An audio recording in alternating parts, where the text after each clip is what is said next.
खालसा वाहिगुरु जी की फतेह। गुरु दर ते हाजर गुरु सवारे खालसा जी, आप जी वड भागे हो जो 8वें पातशाह बाला प्रीतम सतगुरु जिस डिठै सब दुख जाए, इन्हां अजमतां वडियाइयां दे मालक गुरु हरकृष्ण साहब महाराज जी दे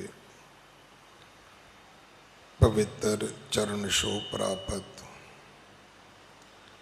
इतिहासक स्थान गुरुद्वारा बंगला साहब जी की यात्रा करते हैं। जुगो जुग अटल छतर चवर तखत दे मालक धन धन श्री गुरु ग्रंथ साहिब पातशाह महाराज जी दे हजूर मनुखा जीवन दीयां घड़ियां नूं सफला कर रहे हो। सतगुरु सारियां दी यात्रा सफल करन। हुण समा है गुरु दरबार दे निजम अनुसार गुरु इतिहास दी चल रही लड़ीवार कथा दा अपनियां मन बिरतियां इकागर करो। रसना पवित्र कर दे एक बार, सारे उच्चारण करो जी सतनाम वाहिगुरु जी।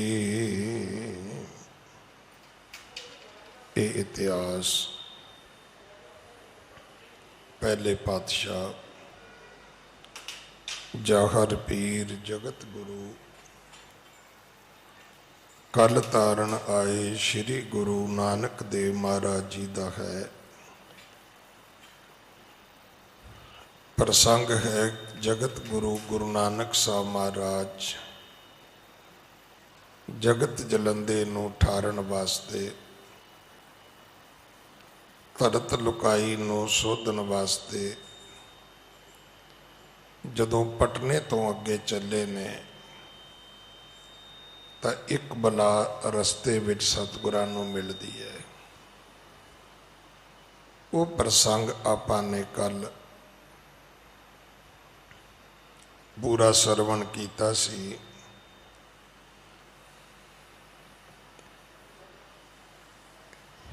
ये कथा भाई बाले ने खडूर साहब की धरती ते गुरु अंगद देव महाराज नूं सुनाई है। बहुत सारे सिख जो इत्थे बैठ के कथा सुनते सी, उन्हां दा एक प्रश्न गुरु नानक देव महाराज दे परथाए सी कि गुरु नानक देव महाराज ने अपने समय विच की वखरा संसार दे लोकां नूं दिता। क्योंकि सतयुग विच कष्ट योग नाल चलिया, त्रेते विच जग चले, द्वापर विच पूजा शुरू हो गई। ये जिन्नी पूजा अर्च है ये सतयुग विच नहीं सी हुंदी। त्रेते विच भी लोग जग करते सी, पूजा अर्चा नहीं सी। ये द्वापर तो शुरू हुई है। कलयुग दे विच आके गुरु नानक साहब ने फिर इसका निषेध किया कि ये तो भाई फोकट कर्म है। हुण वेखो ना, तुसी दुध लै लिया, दुध लैके तुसी मूर्तियां नूं इशनान करा दिता, मूर्तियां नूं दुध दा की लाभ होया? अगर वो दुध किसी गरीब बच्चे नूं मिलदा, किसी बीमार नूं मिलदा, जां किसी गरीब परिवार नूं मिलदा ते उन्हां दे घर विच कोई चाह बनदी, कोई खीर बनदी। और ये भी हकीकत है भी ये जिहड़ियां मूर्तियां बणियां ने, ये बंदे दियां बनाईयां होईयां ने, बंदे दे बनाए भगवान ने। कोई दुनिया की मूर्ति ऐसी दसो जिहड़ी रब ने बनाई होवे?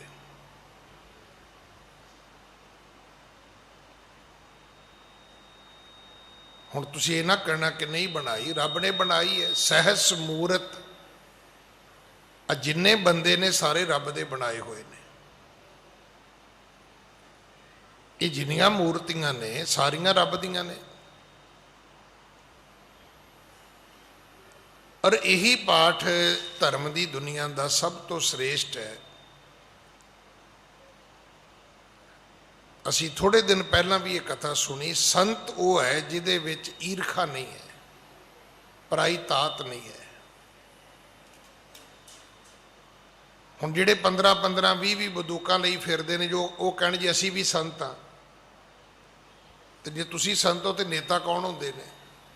नेता भी तो ही होंदे ने जिहदे कोल जैड सिक्योरिटी होवे, अद्धी तुसी चुकी फिरदे हो।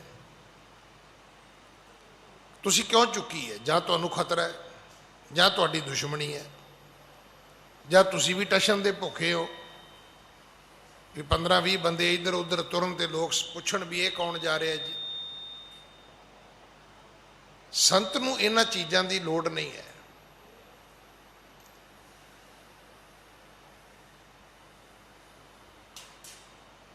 और ये गल सतगुरु की बाणी बार बार सानू समझाउंदी है भी जिदन तू बंदे विच रब समझ लवेंगा, उदन तैनू रब की समझ आ जाएगी।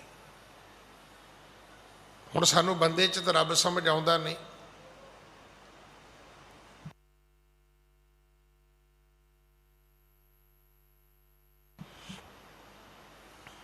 प्रोफैसर साहिब सिंह ने जिहड़ी उन्होंने अपनी जीवनी लिखी है, कहते मैं प्रोफैसर सी, कहते मेरा रिश्तेदार मेरे घर आया, मेरा रिश्तेदार मेरे घर आया तो वो साधु बनया होया सी, उन्हें घर बार छड्डिया होया सी। एक उहदे नाल चेला, एक उहदे कोल कुत्ता। कहंदे मैं पुछया भी की छकोगे, तो कहंदे भी वो तो बाबा तो बोलिया नहीं, चेला बोलिया, कहता बाबे दुध ले लैणगे, समुंदर छक लैणगे। कहंदे दुध दे दिता। हुण बाबे ने कहंदे ड्रामा शुरू कर दिता। बाबे नूं छन्ने विच पा के दुध दिता। ये उस वेले दे भांडे ने। अगर अज तो 50 60 70 साल पिछे जाओगे तो उदों छन्ने हुंदे सी, वड्डे कटोरे कौले हुंदे सी।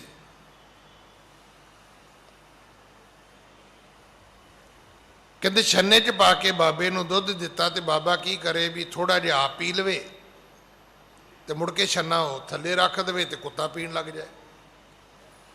हुण कुत्ते दे पीण नूं कहंदे ने लकणा।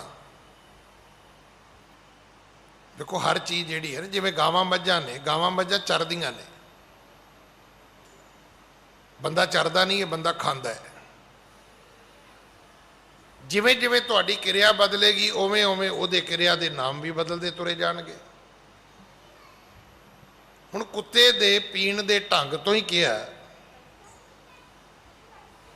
क्योंकि वो साडे वांगू तां पी नहीं सकदा। उन्हें अपनी पहला जबान ते चढ़ाउणा हुंदा दुध थोड़ा जिहा, फिर उन्होंने अंदर टपाउणा हुंदा, पानी भी लगदा, दुध भी लगदा। कहते एक बारी, दो बारी, तीन बारी। प्रोफैसर साहब कहते भी मैं तवज्जो दी नहीं। जदों उन्हें वेख्या भी ये तो गल तो बनी नहीं, हुण उन्हें इशारा किया ਜਾਂ चेला आपे ही बोल पिया। कहता प्रोफैसर साहब वेखो, महापुरखों की अवस्था वेखो तुसी कि हुण इन्हां महापुरखों नूं कुत्ते विच ते किसे विच कोई फर्क नज़र नहीं आउंदा।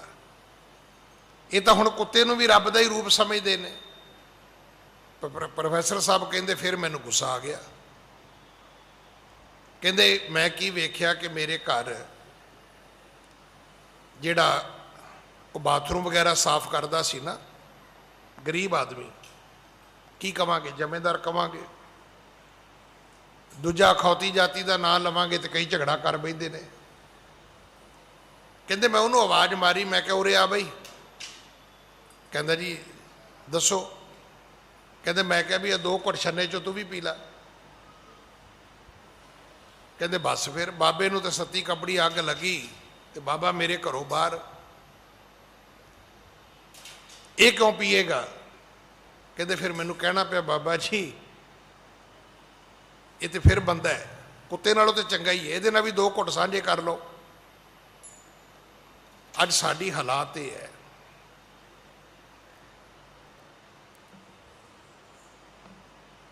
असी पंछियां नूं दाने पाउने आ, मैं विरोध नहीं आ, जरूर पाओ। गावां मੱਝਾਂ नूं असी पट्ठे पाउने आ, जरूर पाओ।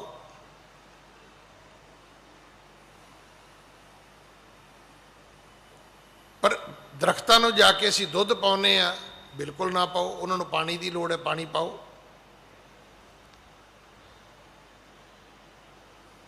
पर हो की रहा है, असी दाने कित्थे पाउने पता? असी दाने पाउने धार्मिक स्थानां दे कोल। तो नतीजा ये निकलता भी धार्मिक स्थानां तो कबूतरां दीयां बिठा नहीं मुकदियां। दाने ही पाने ने ना, तो 1 किलोमीटर परां जाके पा दो। कबूतर नूं किहड़ा रैड लाइट ते खलोना पैना, उन्हें तो उड़ के जाना, उत्थे जाके खा लेगा।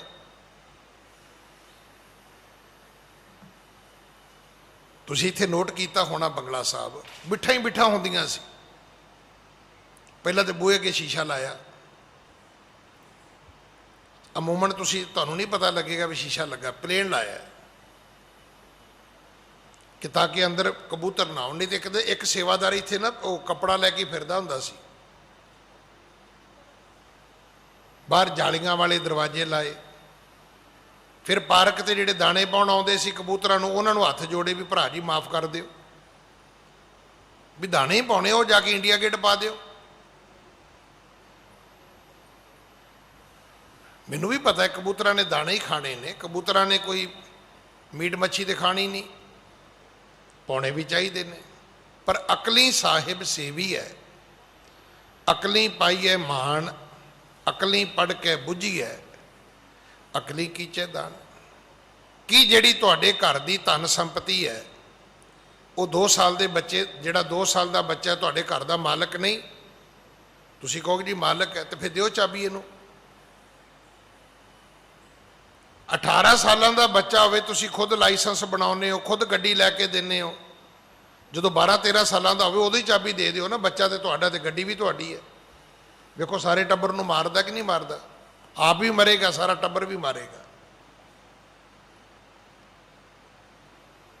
तुसी जो भी करना है, ये गुरबाणी का फैसला मेरा नहीं है। अकली साहिब सेवी है, अकली पाई है मान, अकली पढ़ के बुझी है, अकली कीचै दान। गुरु नानक साहब ने कहा कि नहीं, कलयुग दे विच पूजा की कोई महानता नहीं है। हुण पूजा काहदे नाल करोगे? फुलां नाल करोगे। सतगुरु की बाणी कहती फुल ते भौरे जूठे कर देंदे ने। पानी नाल करोगे, पानी नूं मच्छी जूठा कर दिंदी है।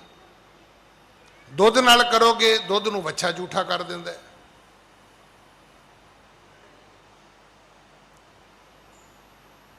दुध नूं वच्छा जूठा कर दिंदा है।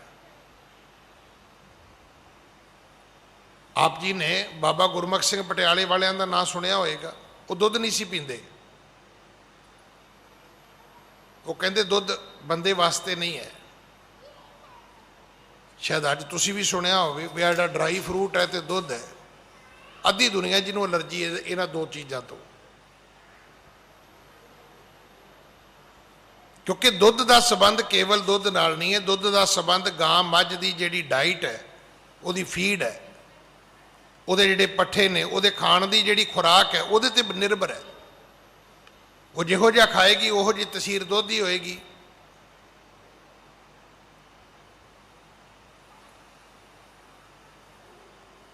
ਅਗਰ ਤੁਹਾਨੂੰ ਕੋਈ ਸਰੀਰ ਦੀ ਪ੍ਰੋਬਲਮ ਹੋਵੇ ਨਾ, ਜਿਹਨੂੰ ਆਪਾਂ ਐਲਰਜੀ ਕਹਿੰਦੇ ਆ, ਤੇ ਸਭ ਤੋਂ ਪਹਿਲਾਂ ਚੈੱਕ ਕਰਾਉਣਾ ਹੋ ਸਕਦਾ ਇਹਨਾਂ ਦੋ ਚੀਜ਼ਾਂ ਨਾਲ ਤੁਹਾਡਾ ਬਚਾਅ ਹੋ ਜਾਏ। ਇੱਕ ਦੁੱਧ ਦਾ ਕੋਈ ਪ੍ਰੋਡਕਟ, ਇੱਕ ਡਰਾਈ ਫਰੂਟ। ਬਾਬਾ ਗੁਰਮੁਖ ਸਿੰਘ ਦੁੱਧ ਨਹੀਂ ਸੀ ਪੀਂਦੇ। ਕਹਿਣਾ ਬਾਬਾ ਜੀ ਦੁੱਧ ਕਿਉਂ ਨਹੀਂ ਪੀਂਦੇ? ਕਹਿੰਦੇ ਪੀ ਲਿਆ, ਜਿੰਨਾ ਮਾਂ ਨੇ ਦਿੱਤਾ ਪੀ ਲਿਆ। ਕਹਿੰਦੇ ਰੱਬ ਨੇ ਕੱਟੇ ਵਾਸਤੇ ਬਣਾਇਆ ਸੀ, ਬੰਦਾ ਐਵੇਂ ਬਾਲਟੀ ਲੈ ਕੇ ਮਗਰ ਭੱਜਾ ਫਿਰਦਾ। ਦੁੱਧ ਬਣਾਇਆ ਸੀ ਰੱਬ ਨੇ ਕੱਟੇ ਵੱਛਿਆਂ ਵਾਸਤੇ। ਇਹ ਤੇ ਜ਼ਬਰਦਸਤੀ ਹੈ ਕਿ ਬੰਦਾ ਉਹਨਾਂ ਤੋਂ ਖੋ ਕੇ ਤੇ ਆਪ ਉਹਦੀ ਵਰਤੋਂ ਕਰਦਾ। ਹੁਣ ਇਹ ਤਾਂ ਵਾਲ ਦੀ ਖੱਲ ਵੱਲ ਮੈਂ ਨਾ ਜਾਵਾਂ, ਪਰ ਮੇਰੇ ਬੇਨਤੀ ਕਰਨ ਤੋਂ ਭਾਵੇਂ ਕਾਹਦੇ ਨਾਲ ਪੂਜਾ ਕਰੋਗੇ। ਅੱਜ ਵੀ ਤੁਸੀਂ ਵੇਖੋ ਬਹੁਤਾ ਜ਼ੋਰ ਜਿਹੜਾ ਨਾ ਗੁਰਦੁਆਰੇ 'ਚ ਪੂਜਾ ਤੇ ਹੈ, ਪਾਠ ਤੇ ਨਹੀਂ ਹੈ। ਸਿਹਰਾ ਵੱਡਾ ਚੜਾ ਦਿਓ ਜੀ, ਰੁਮਾਲਾ ਵੱਡਾ ਚੜਾ ਦਿਓ ਜੀ, ਸੋਨੇ ਦਾ ਛੱਬਾ ਚੜਾ ਦਿਓ ਜੀ। ਅਸੀਂ ਕੋਸ਼ਿਸ਼ ਕਰਦੇ ਹਾਂ ਅਗਰਬੱਤੀ ਤੁਖਾ ਦਿਓ ਜੀ, ਆ ਕੇ ਪਰਫਿਊਮ ਛਿੜਕ ਦਿਓ ਜੀ। ਤੇ ਜੇ ਕਿਤੇ ਇਹਦੇ ਨਾਲੋਂ ਬਹਿ ਕੇ ਅੱਧਾ ਘੰਟਾ ਕਿਤੇ ਆਸਾ ਦੀ ਵਾਰ ਸੁਣੀ ਹੁੰਦੀ, ਜੇ ਆਸਾ ਦੀ ਵਾਰ ਸੁਣੀ ਹੁੰਦੀ ਤੇ ਜ਼ਰੂਰ ਕੰਨਾਂ ਵਿੱਚ ਆਵਾਜ਼ ਪੈਂਦੀ ਕਿ ਛੋਡੀ ਲੈ ਪਖੰਡਾ, ਛੋਡੀ ਲੈ, ਕਰੋ ਕਿਰਪਾ, ਛੋਡੀ ਲੈ ਪਖੰਡਾ ਨਾਮ ਲੈ ਜਾਹੇ ਤਰੰਦਾ। ਰੱਬ ਦਾ ਨਾਮ ਲੈ ਕੇ ਵੇਖ, ਦੁਨੀਆ ਦੀਆਂ ਨਦੀਆਂ ਦਰਿਆ ਵੀ ਤਰ ਜਾਏਗਾ, ਭਵ ਸਾਗਰ ਵੀ ਤਰ ਜਾਏਗਾ। ਪਾਠ ਕਰਨਾ ਸੀ, ਪਾਠ ਕਰਨ ਲਈ ਅਸੀਂ ਬੰਦੇ ਰੱਖ ਲਏ। ਗਿਆਨੀ ਜੀ ਸਾਡੇ ਘਰ ਮਹਾਰਾਜ ਦਾ ਸਰੂਪ ਹੈ, ਪੁੱਛੋ ਸੇਵਾ ਕਰਦੇ ਹੋ? ਨਹੀਂ, ਕਹਿੰਦੇ ਅਸੀਂ ਗ੍ਰੰਥੀ ਰੱਖਿਆ ਹੋਇਆ ਹੈ। ਤੇ ਜੇ ਗ੍ਰੰਥੀ ਰੱਖਣਾ ਸੀ ਤੇ ਪਿੰਡ ਦੇ ਗੁਰਦੁਆਰੇ 'ਚ ਰੱਖ ਲੈਣਾ ਸੀ, ਘਰ ਰੱਖਣ ਦੀ ਕੀ ਲੋੜ ਸੀ? ਇਹ ਤੇ ਐਵੇਂ ਹੀ ਹੈ ਜਿਵੇਂ ਘਰ 'ਚ ਬਾਪੂ ਰੱਖਿਆ ਨਾਲ ਇੱਕ ਨਰਸ ਰੱਖੀ ਹੋਈ ਹੈ। ਤੇ ਇਹਦੇ ਨਾਲੋਂ ਤੇ ਤੁਸੀਂ ਜਮ੍ਹਾਂ ਕਰਾਉਂਦੇ ਜਾ ਕੇ ਨਰਸਿੰਗ ਹੋਮ, ਉਹਦੇ ਨਾਲ ਕੀ ਫਰਕ ਪੈਣ ਲੱਗਾ ਸੀ? ਕਿ ਤੁਸੀਂ ਕਿਹੜਾ ਬਾਪੂ ਦੇ ਕਮਰੇ 'ਚ ਜਾਣਾ ਹੈ? ਜੇ ਗੁਰੂ ਗ੍ਰੰਥ ਸਾਹਿਬ ਘਰ ਰੱਖਣਾ ਹੈ ਤੇ ਮੇਰੀ ਹਰ ਰੱਖਣ ਵਾਲੇ ਨੂੰ ਬੇਨਤੀ ਹੈ, ਉਹਦੀ ਸੇਵਾ ਆਪ ਕਰੋ, ਆਪ ਪ੍ਰਕਾਸ਼ ਕਰੋ, ਆਪ ਸੁਖਾਸਣ ਕਰੋ, ਆਪ ਉਸ ਕਮਰੇ ਵਿੱਚ ਬੈਠ ਕੇ ਪਾਠ ਕਰੋ। ਵੇਖੋ ਤੁਹਾਡੇ ਘਰ ਦੀ ਤਕਦੀਰ ਬਦਲੇਗੀ, ਹੌਲੀ ਹੌਲੀ ਘਰ ਦੀ ਤਸਵੀਰ ਬਦਲੇਗੀ। ਤੇ ਜੇ ਘਰ ਵਿੱਚ ਮਹਾਰਾਜ ਤੇ ਲੈ ਗਏ, ਜਿਵੇਂ ਫਰਿੱਜ ਲੈ ਗਏ, ਜਿਵੇਂ ਟੀਵੀ ਲੈ ਗਏ, ਤੇ ਆਪਰੇਟ ਕਰਨ ਵਾਸਤੇ ਇੱਕ ਆਪਰੇਟਰ ਗ੍ਰੰਥੀ ਵੀ ਰੱਖ ਲਿਆ। ਮੈਂ ਤਾਂ ਉਸ ਤੋਂ ਵੀ ਮਾੜੀ ਚੀਜ਼ ਵੇਖੀ ਹੈ। ਗ੍ਰੰਥੀ ਨੂੰ ਕੋਠੀ ਦੇ ਵਿੱਚ ਫਰੰਟ ਡੋਰ ਤੋਂ ਹੁਕਮ ਨਹੀਂ ਹੈ। ਕੋਈ ਵੇਖ ਲਏਗਾ ਕਿ ਇਹਨਾਂ ਦੇ ਘਰ ਭਾਈ ਜਾ ਰਿਹਾ, ਉਹਨੂੰ ਪਿਛਲੀਆਂ ਪੌੜੀਆਂ ਦੱਸੀਆਂ ਹੋਈਆਂ ਨੇ ਵੀ ਉਧਰੋਂ ਚੜ੍ਹਨਾ ਤੇ ਉਧਰੋਂ ਹੀ ਉਤਰ ਜਾਣਾ। ਕਿਤੇ ਮੈਂ ਇਹੋ ਜਿਹੀ ਮੈਨੇਜਮੈਂਟ ਵੇਖੀ ਤੁਸੀਂ? ਬਾਬਾ ਸਾਡਾ ਹੈ, ਪਰ ਉਹਦੀਆਂ ਪੌੜੀਆਂ ਪਿੱਛੋਂ ਚੜ੍ਹਦੀਆਂ ਨੇ, ਪਿੱਛੋਂ ਹੀ ਉਤਰ ਜਾਂਦੀਆਂ ਨੇ। ਤੇ ਪੁੱਛੋ ਬਲੈਸਿੰਗ ਅੰਦਰ ਨੂੰ ਕਿੱਥੋਂ ਆਏਗੀ? ਉਹ ਵੀ ਪਿੱਛੇ ਹੀ ਉਤਰੇਗੀ। ਕਿਉਂਕਿ ਗੁਰਬਾਣੀ ਜਿਹੜਾ ਪੜ੍ਹੇਗਾ, ਗੁਰਬਾਣੀ ਦੀ ਇੱਕ ਗੱਲ ਪੱਲੇ ਬੰਨ੍ਹ ਲਓ, ਸੁਣਤੇ ਪੁਨੀਤ, ਕਰੋ ਕਿਰਪਾ, ਸੁਣਤੇ ਪੁਨੀਤ ਕਹਤੇ ਪਵਿੱਤਰ। ਦੱਸੋ ਦੋਨਾਂ ਚੋਂ ਕਿਹੜਾ ਕੰਮ ਤੁਸੀਂ ਕੀਤਾ ਜੀ? ਜੇ ਤੇ ਬਾਣੀ ਪੜ੍ਹੀ ਹੈ ਤਾਂ ਪਵਿੱਤਰ ਹੋ ਗਏ, ਤੇ ਜੇ ਬਾਣੀ ਸੁਣੀ ਹੈ ਤਾਂ ਪੁਨੀਤ ਹੋ ਗਏ। ਤੇ ਜੇ ਨਾ ਸੁਣੀ ਤੇ ਨਾ ਪੜ੍ਹੀ, ਪੜ੍ਹੀ ਵੀ ਭਾਈ ਨੇ ਤੇ ਸੁਣੀ ਵੀ ਭਾਈ ਨੇ, ਗੁਰੂ ਕੇ ਗ੍ਰੰਥੀ ਨੇ ਪੜ੍ਹ ਲਈ ਤੇ ਉਹਨੇ ਆਪੇ ਹੀ ਸੁਣ ਲਈ, ਤੇ ਉਹਦੇ 'ਚ ਤੁਹਾਡਾ ਕੀ ਰਾਈਟ ਹੈ ਜੀ? ਤੁਹਾਡਾ ਕੀ ਹੱਕ ਹੈ? ਤੁਹਾਡੀ ਕੀ ਦਾਅਵੇਦਾਰੀ ਉਹਦੇ ਵਿੱਚ? ਸਿਰਫ ਇਹ ਨਹੀਂ ਹੈ ਨਾ ਵੀ ਤੁਸੀਂ ਘਰ 'ਚ 10 ਬਾਈ 12 ਦਾ 12 ਬਾਈ 14 ਦਾ ਕਮਰਾ ਦਿੱਤਾ ਹੋਇਆ, ਇਸ ਤੋਂ ਵੱਧ ਤਾਂ ਕੁਝ ਨਹੀਂ ਹੈ। ਤੁਸੀਂ ਆਪਣੇ ਘਰ ਵਿੱਚ ਇੱਕ ਜਗ੍ਹਾ ਦਿੱਤੀ ਹੋਈ ਹੈ ਬਾਬੇ ਨੂੰ, ਦੇਗ ਤੁਸੀਂ ਆਪ ਨਹੀਂ ਤਿਆਰ ਕਰਨੀ, ਪਾਠ ਤੁਸੀਂ ਆਪ ਨਹੀਂ ਕਰਨਾ, ਅਰਦਾਸ ਤੁਸੀਂ ਆਪ ਨਹੀਂ ਕਰਨੀ, ਤੇ ਫਿਰ ਬਾਬੇ ਨੂੰ ਗੁਰਦੁਆਰੇ ਰਹਿਣ ਦੇਣਾ ਸੀ, ਘਰ ਲਿਆਉਣ ਦੀ ਵੀ ਕੀ ਲੋੜ ਸੀ? ਜੇ ਘਰ ਲੈ ਕੇ ਆਉਣਾ ਤੇ ਉਵੇਂ ਹੀ ਲਿਆਓ ਜਿਵੇਂ ਘਰ ਵਿੱਚ ਦੀਨ ਦੁਨੀਆ ਦਾ ਪਾਤਸ਼ਾਹ ਆਉਣਾ ਚਾਹੀਦਾ ਹੈ। ਜੇ ਕੋਈ ਘਰ ਆਵੇ ਤਾਂ ਉਹਨੂੰ ਦੱਸੋ ਕਿ ਭਾਈ ਸਾਹਿਬ ਜੀ ਡਰਾਇੰਗ ਰੂਮ 'ਚ ਆਪਾਂ ਬੈਠਾਂਗੇ, ਪਰ ਪਹਿਲਾਂ ਸਾਡੇ ਵੱਡੇ ਨੇ, ਬਾਬਾ ਜੀ ਘਰ ਨੇ, ਤੁਸੀਂ ਉਹਨਾਂ ਨੂੰ ਮੱਥਾ ਟੇਕ ਲਓ। ਫਿਰ ਆਨੰਦ ਹੈ, ਫਿਰ ਖੁਸ਼ੀਆਂ ਹੀ ਖੁਸ਼ੀਆਂ ਨੇ। ਗੁਰੂ ਨਾਨਕ ਸਾਹਿਬ ਮਹਾਰਾਜ ਨੇ ਜਦੋਂ ਦੁਆਪਰ ਦਾ ਯੁੱਗ ਆਇਆ ਤੇ ਕੀ ਸੀ, ਉਸ ਵੇਲੇ ਪੂਜਾ ਸੀ, ਅਰਚਾ ਸ਼ੁਰੂ ਹੋ ਗਈ, ਸਮੱਗਰੀ ਲਿਆਓ ਤੇ ਹਵਨ ਕਰੋ ਤੇ ਜਾਓ। ਤ੍ਰੇਤੇ ਵਿੱਚ ਹਵਨ ਨਹੀਂ ਸੀ, ਜੱਗ ਸੀ। ਜੱਗ ਦੇ ਵਿੱਚ ਫਿਰ ਲੋਕਾਂ ਨੂੰ ਖਾਣ ਪੀਣ ਨੂੰ ਮਿਲਦਾ ਸੀ। ਹਵਨ 'ਚ ਕੀ ਮਿਲਦਾ? ਕੁਝ ਵੀ ਨਹੀਂ, ਧੂਆਂ। ਜਦੋਂ ਹਵਨ ਕਰੋਗੇ, ਜਿੰਨੇ ਉੱਥੇ ਬੈਠੇ ਹੋਣਗੇ ਉਹਨਾਂ ਨੂੰ ਧੂਏ ਤੋਂ ਇਲਾਵਾ ਕੁਝ ਨਹੀਂ ਮਿਲੇਗਾ। ਹਾਂ, ਜੱਗ ਕਰੋਗੇ, ਖੀਰ ਦਾ ਕਰੋਗੇ ਤੇ ਖੀਰ ਮਿਲ ਜਾਏਗੀ, ਪ੍ਰਸ਼ਾਦੇ ਦਾਲ ਸਬਜ਼ੀ ਦਾ ਕਰੋਗੇ ਤੇ ਅਗਲੇ ਨੂੰ ਰੋਟੀ ਮਿਲ ਜਾਏਗੀ, ਹਲਵੇ ਦਾ ਪੂੜੀ ਦਾ ਕਰੋਗੇ ਤੇ ਹਲਵਾ ਪੂੜੀ ਮਿਲ ਜਾਏਗੀ। ਜੱਗ 'ਚ ਤਾਂ ਮਿਲ ਜਾਏਗਾ, ਹਵਨ 'ਚ ਕੀ ਮਿਲੇਗਾ? ਹਵਨ 'ਚ ਤਾਂ ਧੂਆਂ ਹੀ ਮਿਲੇਗਾ। ਕੁਝ ਆਪ ਲੈ ਲਓ, ਕੁਝ ਅਗਲੇ ਨੂੰ ਦੇ ਦਿਓ। ਇੱਥੋਂ ਤੱਕ ਆਪਾਂ ਨੇ ਕੱਲ ਕਥਾ ਸੁਣੀ ਸੀ। ਅਗਲੀ ਕਥਾ ਆਪ ਜੀ ਬੜੇ ਪਿਆਰ ਦੇ ਨਾਲ ਸਰਵਣ ਕਰੋ। ਹਾਂਜੀ। ਇਨ ਤੇ ਰਹਿਤ ਦੇਖ ਕਲ ਮਾਹੀ, ਮਹਾਰੰਕ ਦੁਖ ਨੈ ਲੀਏ ਗ੍ਰਾਹੀ। ਤੈ ਪੀਛੇ ਦੁਆਪਰ ਜੁਗ ਆਵਾ, 1000 ਕੀ ਆਜੂ ਰਹਾਵਾ। ਪੂਜਾ ਕਰਨ ਭਜਨ ਪੁਨ ਨਾਮਾ, ਜੇ ਉਪਦੇਸ਼ ਕੀਓ ਸੁਖ ਧਾਮਾ। ਇਸ ਪ੍ਰਕਾਰ ਭੀ ਮਨਜ ਅਨੇਕਾ, ਉਦਰੇ ਜਗ ਤੇ ਪਾਏ ਬਬੇਕਾ। ਤ੍ਰੈ ਜੁਗ ਮੈਂ ਪਿਖ ਸ਼ਕਤ ਸਮੇਤਾ, ਆਇਓ ਬਿਰਦ ਬਲ ਦਰਬ ਅਨੇਕਾ। ਤਿੰਨਾਂ ਯੁੱਗਾਂ ਦੇ ਵਿੱਚ ਬੰਦੇ ਕੋਲ ਬਲ ਵੀ ਸੀ, ਪੈਸਾ ਵੀ ਸੀ, ਤੇ ਉਮਰ ਵੀ ਸੀ। ਅੱਜ ਬੰਦੇ ਦੀ ਕੋਈ ਉਮਰ ਨਹੀਂ ਹੈ। ਆਪਾਂ ਇਹ ਨਹੀਂ ਦਾਅਵਾ ਕਰ ਸਕਦੇ, ਹਾਲਾਂਕਿ ਬੰਦੇ ਦੀ ਅਮੂਮਨ ਉਮਰ ਅੱਜ ਵੀ 100 105 ਸਾਲ 10 ਸਾਲ ਹੈਗੀ ਹੈ, ਪਰ ਬੜੇ ਵਿਰਲਿਆਂ ਦੀ ਹੈ। ਆਮ ਜਿਹੜਾ ਰੇਟ ਹੈ ਉਮਰ ਦਾ, ਉਹ 40 45 50 ਸਾਲ ਹੀ ਹੈ। 42 43 ਸਾਲਾਂ 'ਚ ਆਮ ਬੰਦੇ ਮੈਂ ਤੁਰੇ ਜਾਂਦੇ ਵੇਖਦਾ। ਕੁਝ ਖਾਣ ਪੀਣ ਕਰਕੇ ਚਲੇ ਗਏ, ਕੁਝ ਰੱਬ ਦੀ ਰਜ਼ਾ ਤੁਰੇ ਗਏ। ਪਰ ਇੱਕ ਵਕਤ ਸੀ, ਬੜੀਆਂ ਲੰਬੀਆਂ ਉਮਰਾਂ ਸੀ। ਤਿੰਨ ਯੁੱਗਾਂ ਦੀ ਗੱਲ ਜਦੋਂ ਜਗਤ ਗੁਰੂ ਗੁਰੂ ਨਾਨਕ ਸਾਹਿਬ ਮਹਾਰਾਜ ਨੇ ਵੇਖੀ ਹੈ, ਇਨ ਤੇ ਰਹਿਤ ਦੇਖ ਕਲ ਮਾਹੀ, ਮਹਾਰੰਕ ਦੁਖ ਨੈ ਲੀਏ ਗ੍ਰਾਹੀ। ਹੁਣ ਸਤਿਗੁਰਾਂ ਨੇ ਕੀ ਵੇਖਿਆ? ਨਾ ਤੇ ਬੰਦੇ ਦੀ ਉਮਰ ਵੱਡੀ ਹੈ, ਨਾ ਹੀ ਬੰਦੇ ਕੋਲ ਤਾਕਤ ਵੱਡੀ ਹੈ। ਦੁਆਪਰ ਯੁੱਗ ਵਿੱਚ ਏਡੇ ਏਡੇ ਬੰਦੇ ਦੱਸੇ ਗਏ ਨੇ ਕਿ ਉਹਨਾਂ ਨੇ ਹਾਥੀ ਨੂੰ ਪੂਛ ਤੋਂ ਫੜਿਆ, ਕਹਿੰਦੇ ਘੁਮਾਇਆ ਤੇ ਛੱਡਤਾ, ਕਹਿੰਦੇ ਅਜੇ ਤੱਕ ਵਾਪਸ ਹੀ ਨਹੀਂ ਆਇਆ। ਉਹ ਅੱਜ ਮੇਰੇ ਵਰਗੇ ਕਹਿੰਦੇ ਜੀ ਇਹ ਉਹੀ ਏਲੀਅਨ ਨੇ। ਚਲੋ ਮੰਨ ਲੈਂਦੇ ਆਪਾਂ ਕਾਹਨੂੰ ਕਿੰਤੂ ਪਰੰਤੂ ਕਰਨਾ। ਉਹ ਭਾਈ ਦੁਆਪਰ ਯੁੱਗ ਵਿੱਚ ਲੋਕ ਹਾਥੀ ਘੁਮਾ ਦਿੰਦੇ ਸੀ, ਅੱਜ ਤੁਸੀਂ ਆਪਣਾ ਜਵਾਕ ਹੀ ਘੁਮਾ ਕੇ ਵਿਖਾ ਦਿਓ।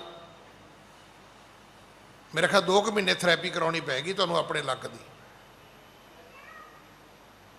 ਇੰਨੇ ਕੁ ਬਲਵਾਨ ਆਪਾਂ, ਏਡੇ ਕੁ ਯੋਧੇ ਆ। ਘਰ ਵਾਲੀ ਪਾਣੀ ਦੀ ਬਾਲਟੀ ਚੁੱਕ ਲੈ ਤੇ ਮੇਰੇ ਖਿਆਲ 1.5 ਮਹੀਨਾ ਨਹੀਂ ਮੁੜ ਕੇ ਰੋਟੀ ਪਕਾਉਂਦੀ।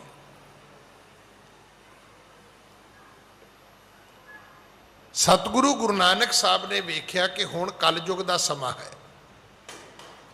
ਕਲਯੁੱਗ ਦੇ ਸਮੇਂ ਵਿੱਚ ਲੋਕਾਂ ਦੇ ਕੋਲ ਨਾ ਤੇ ਧਨ ਹੈ। ਅੱਜ ਸੁਣੀ ਕਿਸੇ ਦੀ ਤੁਸੀਂ ਸੋਨੇ ਦੀ ਲੰਕਾ? ਇਹ ਤ੍ਰੇਤੇ ਵਿੱਚ ਸੀ। ਕਿ ਸੋਨੇ ਦਾ ਘਰ ਤੁਸੀਂ ਕਿਸੇ ਦਾ ਵੇਖਿਆ ਹੋਵੇ ਤੇ ਮੈਨੂੰ ਵੀ ਜ਼ਰੂਰ ਦੱਸਿਓ। ਕਿਸੇ ਦੇ ਘਰ ਸੋਨੇ ਦੀ ਪਲੇਟ ਹੋਏਗੀ, ਕਿਸੇ ਦੇ ਘਰ ਸੋਨੇ ਦਾ ਚਮਚਾ ਹੋਏਗਾ, ਕਿਸੇ ਦੇ ਘਰ 골ਡ ਪਲੇਟਡ ਬਾਥਰੂਮ ਦੀਆਂ ਟੂਟੀਆਂ ਹੋਣਗੀਆਂ, ਕਿਸੇ ਦੇ ਘਰ ਵਿੱਚ ਲੱਗੀਆਂ ਹੋਈਆਂ ਫੋਟੋ ਜਿਹੜੀਆਂ ਨੇ ਉਹਨਾਂ ਤੇ ਸੋਨਾ ਚੜਿਆ ਹੋਏਗਾ, ਪਰ ਸੋਨੇ ਦੀ ਲੰਕਾ ਕਿਤੇ ਨਹੀਂ ਮਿਲੇਗੀ ਤੁਹਾਨੂੰ। ਇਹ ਤ੍ਰੇਤੇ ਵਿੱਚ ਹੀ ਸੀ ਕਿ ਅੱਜ ਦੁਨੀਆ ਅਮੀਰ ਨਹੀਂ ਹੈ, ਬੜੀ ਅਮੀਰ ਹੈ, ਪਰ ਸੋਨੇ ਦੀ ਲੰਕਾ ਤਾਂ ਕਿਸੇ ਕੋਲ ਵੀ ਨਹੀਂ ਹੈ। ਜਿਹੜੇ ਅਰਬ ਕੰਟਰੀ ਨੇ ਉਹਨਾਂ ਦੇ ਬਾਰੇ WhatsApp ਆਪਾਂ ਵੇਖਦੇ ਹਾਂ ਵੀ ਸ਼ੇਖਾਂ ਦੇ ਕੋਲ ਕਈ ਕਈ ਕਰੋੜਾਂ ਦੀਆਂ ਕਾਰਾਂ ਨੇ, ਉਹਨਾਂ ਨੇ ਉਹਦੇ ਤੇ ਸੋਨਾ ਲਵਾਇਆ ਹੋਇਆ ਹੈ, ਪਰ ਪਿਓਰ ਸੋਨੇ ਦੀ ਗੱਡੀ ਤਾਂ ਕਿਸੇ ਕੋਲ ਵੀ ਨਹੀਂ, ਅੱਜ ਵੀ ਨਹੀਂ ਹੈਗੀ। ਨਾ ਸਾਡੇ ਕੋਲ ਧਨ ਹੈ, ਨਾ ਸਾਡੇ ਕੋਲ ਉਮਰ ਹੈ, ਨਾ ਸਾਡੇ ਕੋਲ ਤਾਕਤ ਹੈ। ਮੈਨੂੰ ਯਾਦ ਹੈ ਮੈਂ ਛੋਟਾ ਜਿਹਾ ਸੀ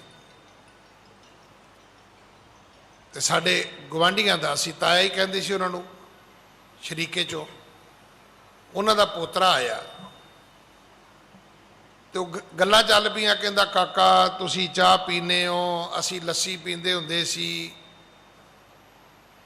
ਦੁੱਧ ਪੀਂਦੇ ਸੀ, ਮੱਖਣ ਖਾਂਦੇ ਸੀ, ਸਵੇਰੇ 4 ਵਜੇ ਬਲਦ ਲੈ ਕੇ ਜਾਂਦੇ ਸੀ, ਹਲ ਜੋਤਦੇ ਸੀ।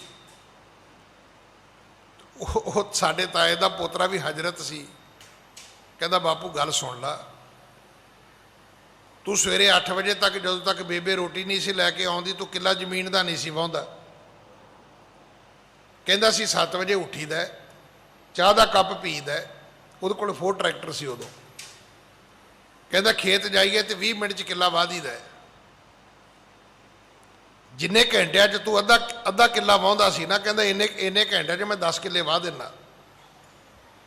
ਤੇ ਬਾਪੂ ਹੁਣ ਤੂੰ ਦੱਸ ਵੀ ਤੇਰੇ ਦੁੱਧ ਦੀ ਕਰਾਮਾਤ ਹੈ ਕਿ ਮੇਰੀ ਚਾਹ ਦੀ ਕਰਾਮਾਤ ਹੈ। ਅੱਗੇ ਬੰਦਿਆਂ ਵਿੱਚ ਤਾਕਤ ਸੀ, ਹੁਣ ਮਸ਼ੀਨਰੀ ਵਿੱਚ ਤਾਕਤ ਹੈ। ਇਹ ਮਕੈਨੀਕਲ ਯੁੱਗ ਹੈ, ਉਦੋਂ ਮਕੈਨੀਕਲ ਯੁੱਗ ਨਹੀਂ ਸੀ।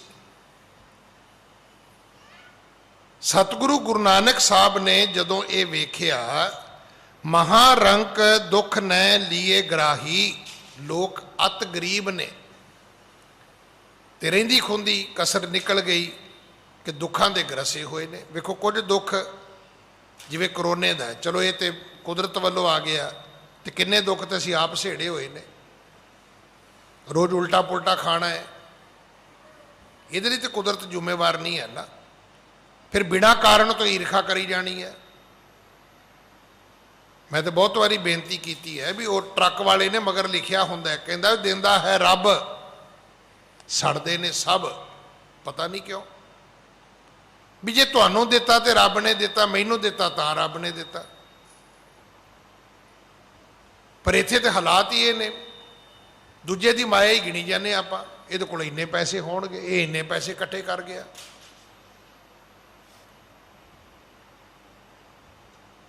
ਦਿੰਦਾ ਹੈ ਰੱਬ, ਸੜਦੇ ਨੇ ਸਭ, ਪਤਾ ਨਹੀਂ ਕਿਉਂ। ਹੁਣ ਈਰਖਾ ਵਾਲੀ ਜਿਹੜੀ ਬਿਮਾਰੀ ਹੈ, ਇਹ ਤੇ ਰੱਬ ਨੇ ਨਹੀਂ ਦਿੱਤੀ ਨੇ, ਤੇ ਅਸੀਂ ਖੁਦ ਪੈਦਾ ਕੀਤੀ ਹੋਈ ਹੈ।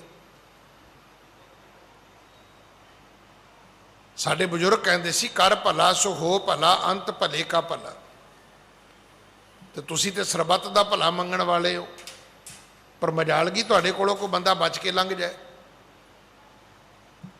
ਕਿਸੇ ਦੀ ਗੱਡੀ ਵੇਖ ਕੇ ਸਾਨੂੰ ਨਹੀਂ ਖੁਸ਼ੀ ਹੁੰਦੀ, ਕਿਸੇ ਦੇ ਕੱਪੜੇ ਪਾਏ ਵੇਖ ਕੇ ਸਾਨੂੰ ਨਹੀਂ ਖੁਸ਼ੀ ਹੁੰਦੀ, ਕਿਸੇ ਦੀ ਉੱਚੀ ਮਾਣ ਪਦਵੀ ਵੇਖ ਕੇ ਸਾਨੂੰ ਨਹੀਂ ਖੁਸ਼ੀ ਹੁੰਦੀ। ਕੋਈ ਚੰਗਾ ਘਰ ਬਣਾ ਲੈਤਾ ਹੁੰਦਾ ਸੀ, ਰਾਤ ਨੂੰ 8 ਵਜੇ ਤੋਂ ਲੈ ਕੇ ਸਵੇਰ ਦੇ 8 ਵਜੇ ਤੱਕ ਹਾਫ ਰੇਟ ਹੁੰਦਾ ਸੀ। ਮੈਂ ਤੁਹਾਨੂੰ ਅੰਮ੍ਰਿਤਸਰ ਦੀ ਗੱਲ ਸੁਣਾਉਣਾ ਵੀ ਪੀਕ ਆਵਰ 'ਚ 16 ਘੰਟੇ ਦਾ 1 ਮਿੰਟ ਸੀ। ਰਾਤੀ 8 ਵਜੇ ਤੋਂ ਸਵੇਰੇ 8 ਵਜੇ ਤੱਕ ਕਰੋਗੇ ਤੇ ਹਾਫ ਰੇਟ 8 ਰੁਪਏ ਕਾਲ ਸੀ। ਪਰ ਰਾਤ ਨੂੰ 10 ਵਜੇ ਤੋਂ ਲੈ ਕੇ ਸਵੇਰੇ 6 ਵਜੇ ਤੱਕ 25 ਪੈਸੇ ਸੀ। 4 ਰੁਪਈਆਂ 'ਚ ਗੱਲ ਹੋ ਜਾਂਦੀ ਸੀ। ਹਾਲਾਤ ਇਹ ਬਣਨੇ ਕਿ ਰਾਤੀ ਜਦੋਂ 10 ਵਜਣੇ, ਗਿਆਨੀ ਜੀ ਹੈ ਤੇ ਤੁਹਾਨੂੰ ਖੇਚਲੀ ਹੈ, ਪਰ ਉਹ ਗੁਆਂਢੀ ਭਾਈ ਸਾਹਿਬ ਨੂੰ ਬੁਲਾ ਦੋਗੇ। ਅੱਛਾ ਜੀ ਬੁਲਾ ਦਿੰਦੇ ਆ ਜੀ। ਕੱਪੜੇ ਲਾ ਕੇ ਸੁੱਤਾ ਬੰਦਾ ਉੱਠਿਆ, ਕੱਪੜੇ ਪਾਏ, ਗੁਆਂਢੀਆਂ ਨੂੰ ਸੱਦਣ ਗਿਆ, ਉਦੋਂ ਉਹ ਸੁੱਤੇ ਪਏ ਨੇ। ਆਉਂਦਿਆਂ ਕਰਦਿਆਂ 15 ਮਿੰਟ ਲੰਘ ਗਏ। ਹੁਣ ਉਹ ਬੰਦਾ ਕਿੱਥੋਂ ਕਾਲ ਕਰ ਰਿਹਾ STD ਤੋਂ? ਹੁਣ ਉਹਦੀ ਦੁਬਾਰਾ ਵਾਰੀ ਆਵੇ ਤੇ ਗੱਲ ਕਰੇ ਨਾ। ਰਾਤੀ 11 11:30 ਵਜੇ ਤੱਕ ਬੈਠੇ ਰਹਿਣਾ ਗੱਲ ਕਰਾਉਣ ਲਈ। ਫਿਰ ਆਏਗਾ ਇਹਨੂੰ ਚਾਹ ਪਾਣੀ ਵੀ ਪੁੱਛਣਾ। ਤੁਸੀਂ ਯਕੀਨ ਕਰਨਾ, ਮੈਂ ਮਹਾਰਾਜ ਦੀ ਹਜ਼ੂਰੀ 'ਚ ਕਹਿਣਾ, ਮਹਾਰਾਜ ਕੋਲ ਅਰਦਾਸ ਕਰਨੀ ਸ਼ੁਰੂ ਕੀਤੀ ਵੀ ਮਹਾਰਾਜ ਸਾਰਿਆਂ ਨੂੰ ਦੇ ਦੇ, ਨਹੀਂ ਤਾਂ ਅਸੀਂ ਤਾਂ ਮਰ ਗਏ। ਜੇ ਗੱਲ ਨਹੀਂ ਕਰਾਓਗੇ ਅਗਲੇ ਕਹਿਣਗੇ ਹੰਕਾਰ ਹੈ ਟੈਲੀਫੋਨ ਦਾ, ਸਾਨੂੰ ਜ਼ਰੂਰੀ ਕੰਮ ਸੀ, ਗੁਆਂਢੀਆਂ ਨੂੰ ਸੱਦਿਆ ਨਹੀਂ ਇਹਨਾਂ ਨੇ। ਤੇ ਜੇ ਗੱਲ ਕਰਾਓ ਤੇ ਸਾਰੀ ਰਾਤ ਬੈਠੇ ਰਹੋ। ਫਿਰ ਅਰਦਾਸ ਕੀਤੀ, ਮਹਾਰਾਜ ਸੱਚੇ ਪਾਤਸ਼ਾਹ ਇਹ ਟੈਲੀਫੋਨ ਸਾਰਿਆਂ ਨੂੰ ਹੀ ਦੇ ਦੇ, ਤਾਂ ਹੀ ਭਲਾ ਹੋ ਸਕਦਾ, ਨਹੀਂ ਤੇ ਇਹ 'ਚ ਭਲਾ ਹੀ ਨਹੀਂ ਹੈਗਾ। ਕਿ ਆਪਾਂ ਨਹੀਂ ਚਾਹੁੰਦੇ ਰੱਬ ਸਾਰਿਆਂ ਨੂੰ ਦਵੇ? ਜਿਹੜਾ ਸਰਬੱਤ ਦੇ ਭਲੇ ਦੀ ਅਰਦਾਸ, ਇਹਦਾ ਮੀਨਿੰਗ ਕੀ ਹੈ ਕਿਸੇ ਨੂੰ ਵੀ ਨਹੀਂ ਪਤਾ।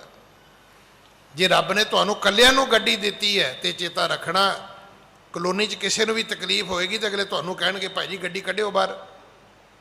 ਤੇ ਚੰਗਾ ਹੋਵੇ ਵਾਹਿਗੁਰੂ ਸਾਰਿਆਂ ਨੂੰ ਗੱਡੀਆਂ ਦੇਵੇ, ਅਗਲੇ ਖੁਸ਼ੀ 'ਚ ਵੀ ਕੱਢ ਲੈਣ ਤੇ ਤਕਲੀਫ 'ਚ ਵੀ ਆਪਣੀ ਕੱਢ ਲੈਣ, ਤੁਹਾਨੂੰ ਕੱਢਣੀ ਨਾ ਪਵੇ।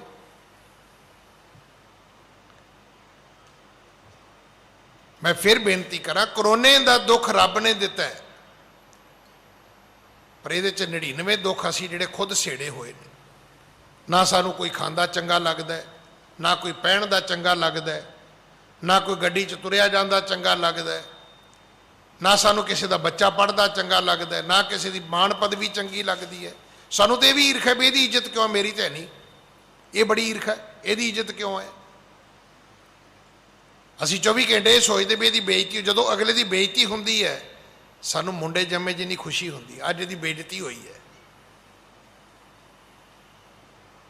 ਤੇ ਕਿਹੜੀ ਮਾਲਾ ਫੇਰਦੇ ਆਪਾਂ, ਕਿਹੜਾ ਪਾਠ ਕਰਦੇ, ਕਿਹੜੇ ਸੁਖਮਨੀ ਸਾਹਿਬ 'ਚ ਲਿਖਿਆ ਹੈ ਵੀ ਜਦੋਂ ਦੂਜੇ ਦੀ ਬੇਇੱਜ਼ਤੀ ਹੋਵੇ ਤੁਸੀਂ ਖੁਸ਼ ਹੋਵੋ? ਕਿਹੜੇ ਜਪਜੀ ਸਾਹਿਬ 'ਚ ਲਿਖਿਆ ਹੈ ਜੀ? ਕੋਈ ਹੈ ਦੁਨੀਆ ਦਾ ਮੂਲ ਮੰਤਰ ਜਿਹਦੇ 'ਚ ਲਿਖਿਆ ਹੋਵੇ ਕਿ ਜਦੋਂ ਗੁਆਂਢੀ ਦੀ ਬੇਇੱਜ਼ਤੀ ਹੋਵੇ ਤੇ ਤੁਸੀਂ ਖੁਸ਼ ਹੋਣਾ ਹੈ? ਫਿਰ ਧਰਮ ਕਿੱਥੇ ਹੈ? ਗੁਰੂ ਨਾਨਕ ਸਾਹਿਬ ਪਿਤਾ ਮਹਾਰਾਜ ਨੇ ਜਾਣਿਆ ਕਿ ਲੋਕ ਕੰਗਾਲ ਨੇ, ਗਰੀਬ ਨੇ। ਪਹਿਲੀ ਗੱਲ ਤਾਂ ਇਹਨਾਂ ਕੋਲ ਹੈ ਕੁਝ ਨਹੀਂ। ਦੂਜੀ ਗੱਲ ਕਿ ਇਹਨਾਂ ਨੂੰ ਦੁੱਖਾਂ ਨੇ ਗਰਸਿਆ ਹੋਇਆ। ਹੁਣ ਉਹ ਦੁੱਖ ਕੁਦਰਤ ਨੇ ਦਿੱਤੇ ਨੇ ਜਾਂ ਅਸੀਂ ਆਪ ਬਣਾਏ ਨੇ ਜਾਂ ਆਪ ਸਹੇੜੇ ਨੇ। ਹਾਂਜੀ, ਸਭ ਪ੍ਰਤ ਏਕ ਨਾਮ ਉਪਦੇਸ਼ਾ, ਵੈਦ ਕਿਰਪਾਲ ਗੁਰੂ ਜਗਦੇਸਾ। ਇਸੇ ਕਰਕੇ ਗੁਰੂ ਨਾਨਕ ਸਾਹਿਬ ਨੇ ਰਾਜੇ ਲਈ ਤੇ ਗਰੀਬ ਲਈ,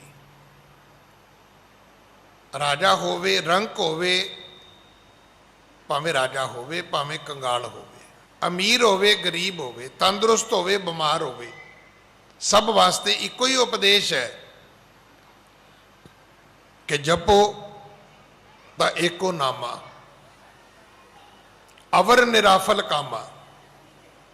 ਅਮੀਰ ਹੋਵੇ ਗਰੀਬ ਹੋਵੇ, ਬਿਮਾਰ ਹੋਵੇ ਤੰਦਰੁਸਤ ਹੋਵੇ, ਪੜ੍ਹਿਆ ਹੋਵੇ ਅਣਪੜ੍ਹਿਆ ਹੋਵੇ, ਜੋ ਪ੍ਰਾਣੀ ਗੋਬਿੰਦ ਧਿਆਵੈ, ਪੜ੍ਹਿਆ ਅਣਪੜ੍ਹਿਆ ਪਰਮ ਗਤ ਪਾਵੇ। ਗੁਰੂ ਨਾਨਕ ਸਾਹਿਬ ਨੇ ਸਭ ਨੂੰ ਇੱਕੋ ਧਰਮ ਦਿੱਤਾ। ਉਹ ਕੀ ਹੈ ਬਈ? ਪਾਠ ਕਰੋ, ਰੱਬ ਦੀ ਸਿਫਤ ਸਲਾਹ ਕਰੋ। ਹਾਂਜੀ, ਨਿਤ ਟਿਗ ਮੂਲ ਰੂਪ ਮਤ ਨਾਹੀ, ਸੰਸਕ੍ਰਿਤ ਕੋ ਲਖ ਨਾ ਸਕਾਹੀ। ਅਸਲ ਵਿੱਚ ਉਸ ਵੇਲੇ ਜਿਹੜੀ ਦੇਵ ਭਾਸ਼ਾ ਸੀ ਉਹ ਸੀ ਸੰਸਕ੍ਰਿਤ। ਜਿਹੜੇ ਧਰਮ ਗ੍ਰੰਥ ਸੀ ਉਹ ਵੀ ਸੰਸਕ੍ਰਿਤ ਵਿੱਚ ਸੀ। ਬ੍ਰਾਹਮਣ ਨੇ ਕੀ ਕੀਤਾ? ਉਹਨਾਂ ਕਿਹਾ ਵੀ ਇਹ ਤੇ ਭਾਸ਼ਾ ਸਿਰਫ ਅਸੀਂ ਪੜ੍ਹਾਂਗੇ, ਅਸੀਂ ਪੜ੍ਹਾਵਾਂਗੇ। ਇਹ ਆਮ ਭਾਸ਼ਾ ਨਾ ਰਹੀ। ਇਸੇ ਕਰਕੇ ਜਿਹੜੇ ਧਰਮ ਗ੍ਰੰਥ ਸੀ ਆਮ ਲੋਕਾਂ ਤੋਂ ਦੂਰ ਚਲੇ ਗਏ। ਹਾਂਜੀ, ਦੀਨੋ ਤਬ ਸਤ ਗੁਰੂ ਨਿਜ ਪਾਸਾ, ਦੇਸ਼ਨ ਭਾਖਾ ਮਾਹੇ ਪ੍ਰਕਾਸ਼ਾ। ਇਸੇ ਕਰਕੇ ਫਿਰ ਸਤਿਗੁਰੂ ਜੀ ਨੇ ਹਰ ਦੇਸ਼ ਦੀ ਭਾਸ਼ਾ ਵਿੱਚ ਉਪਦੇਸ਼ ਦਿੱਤਾ।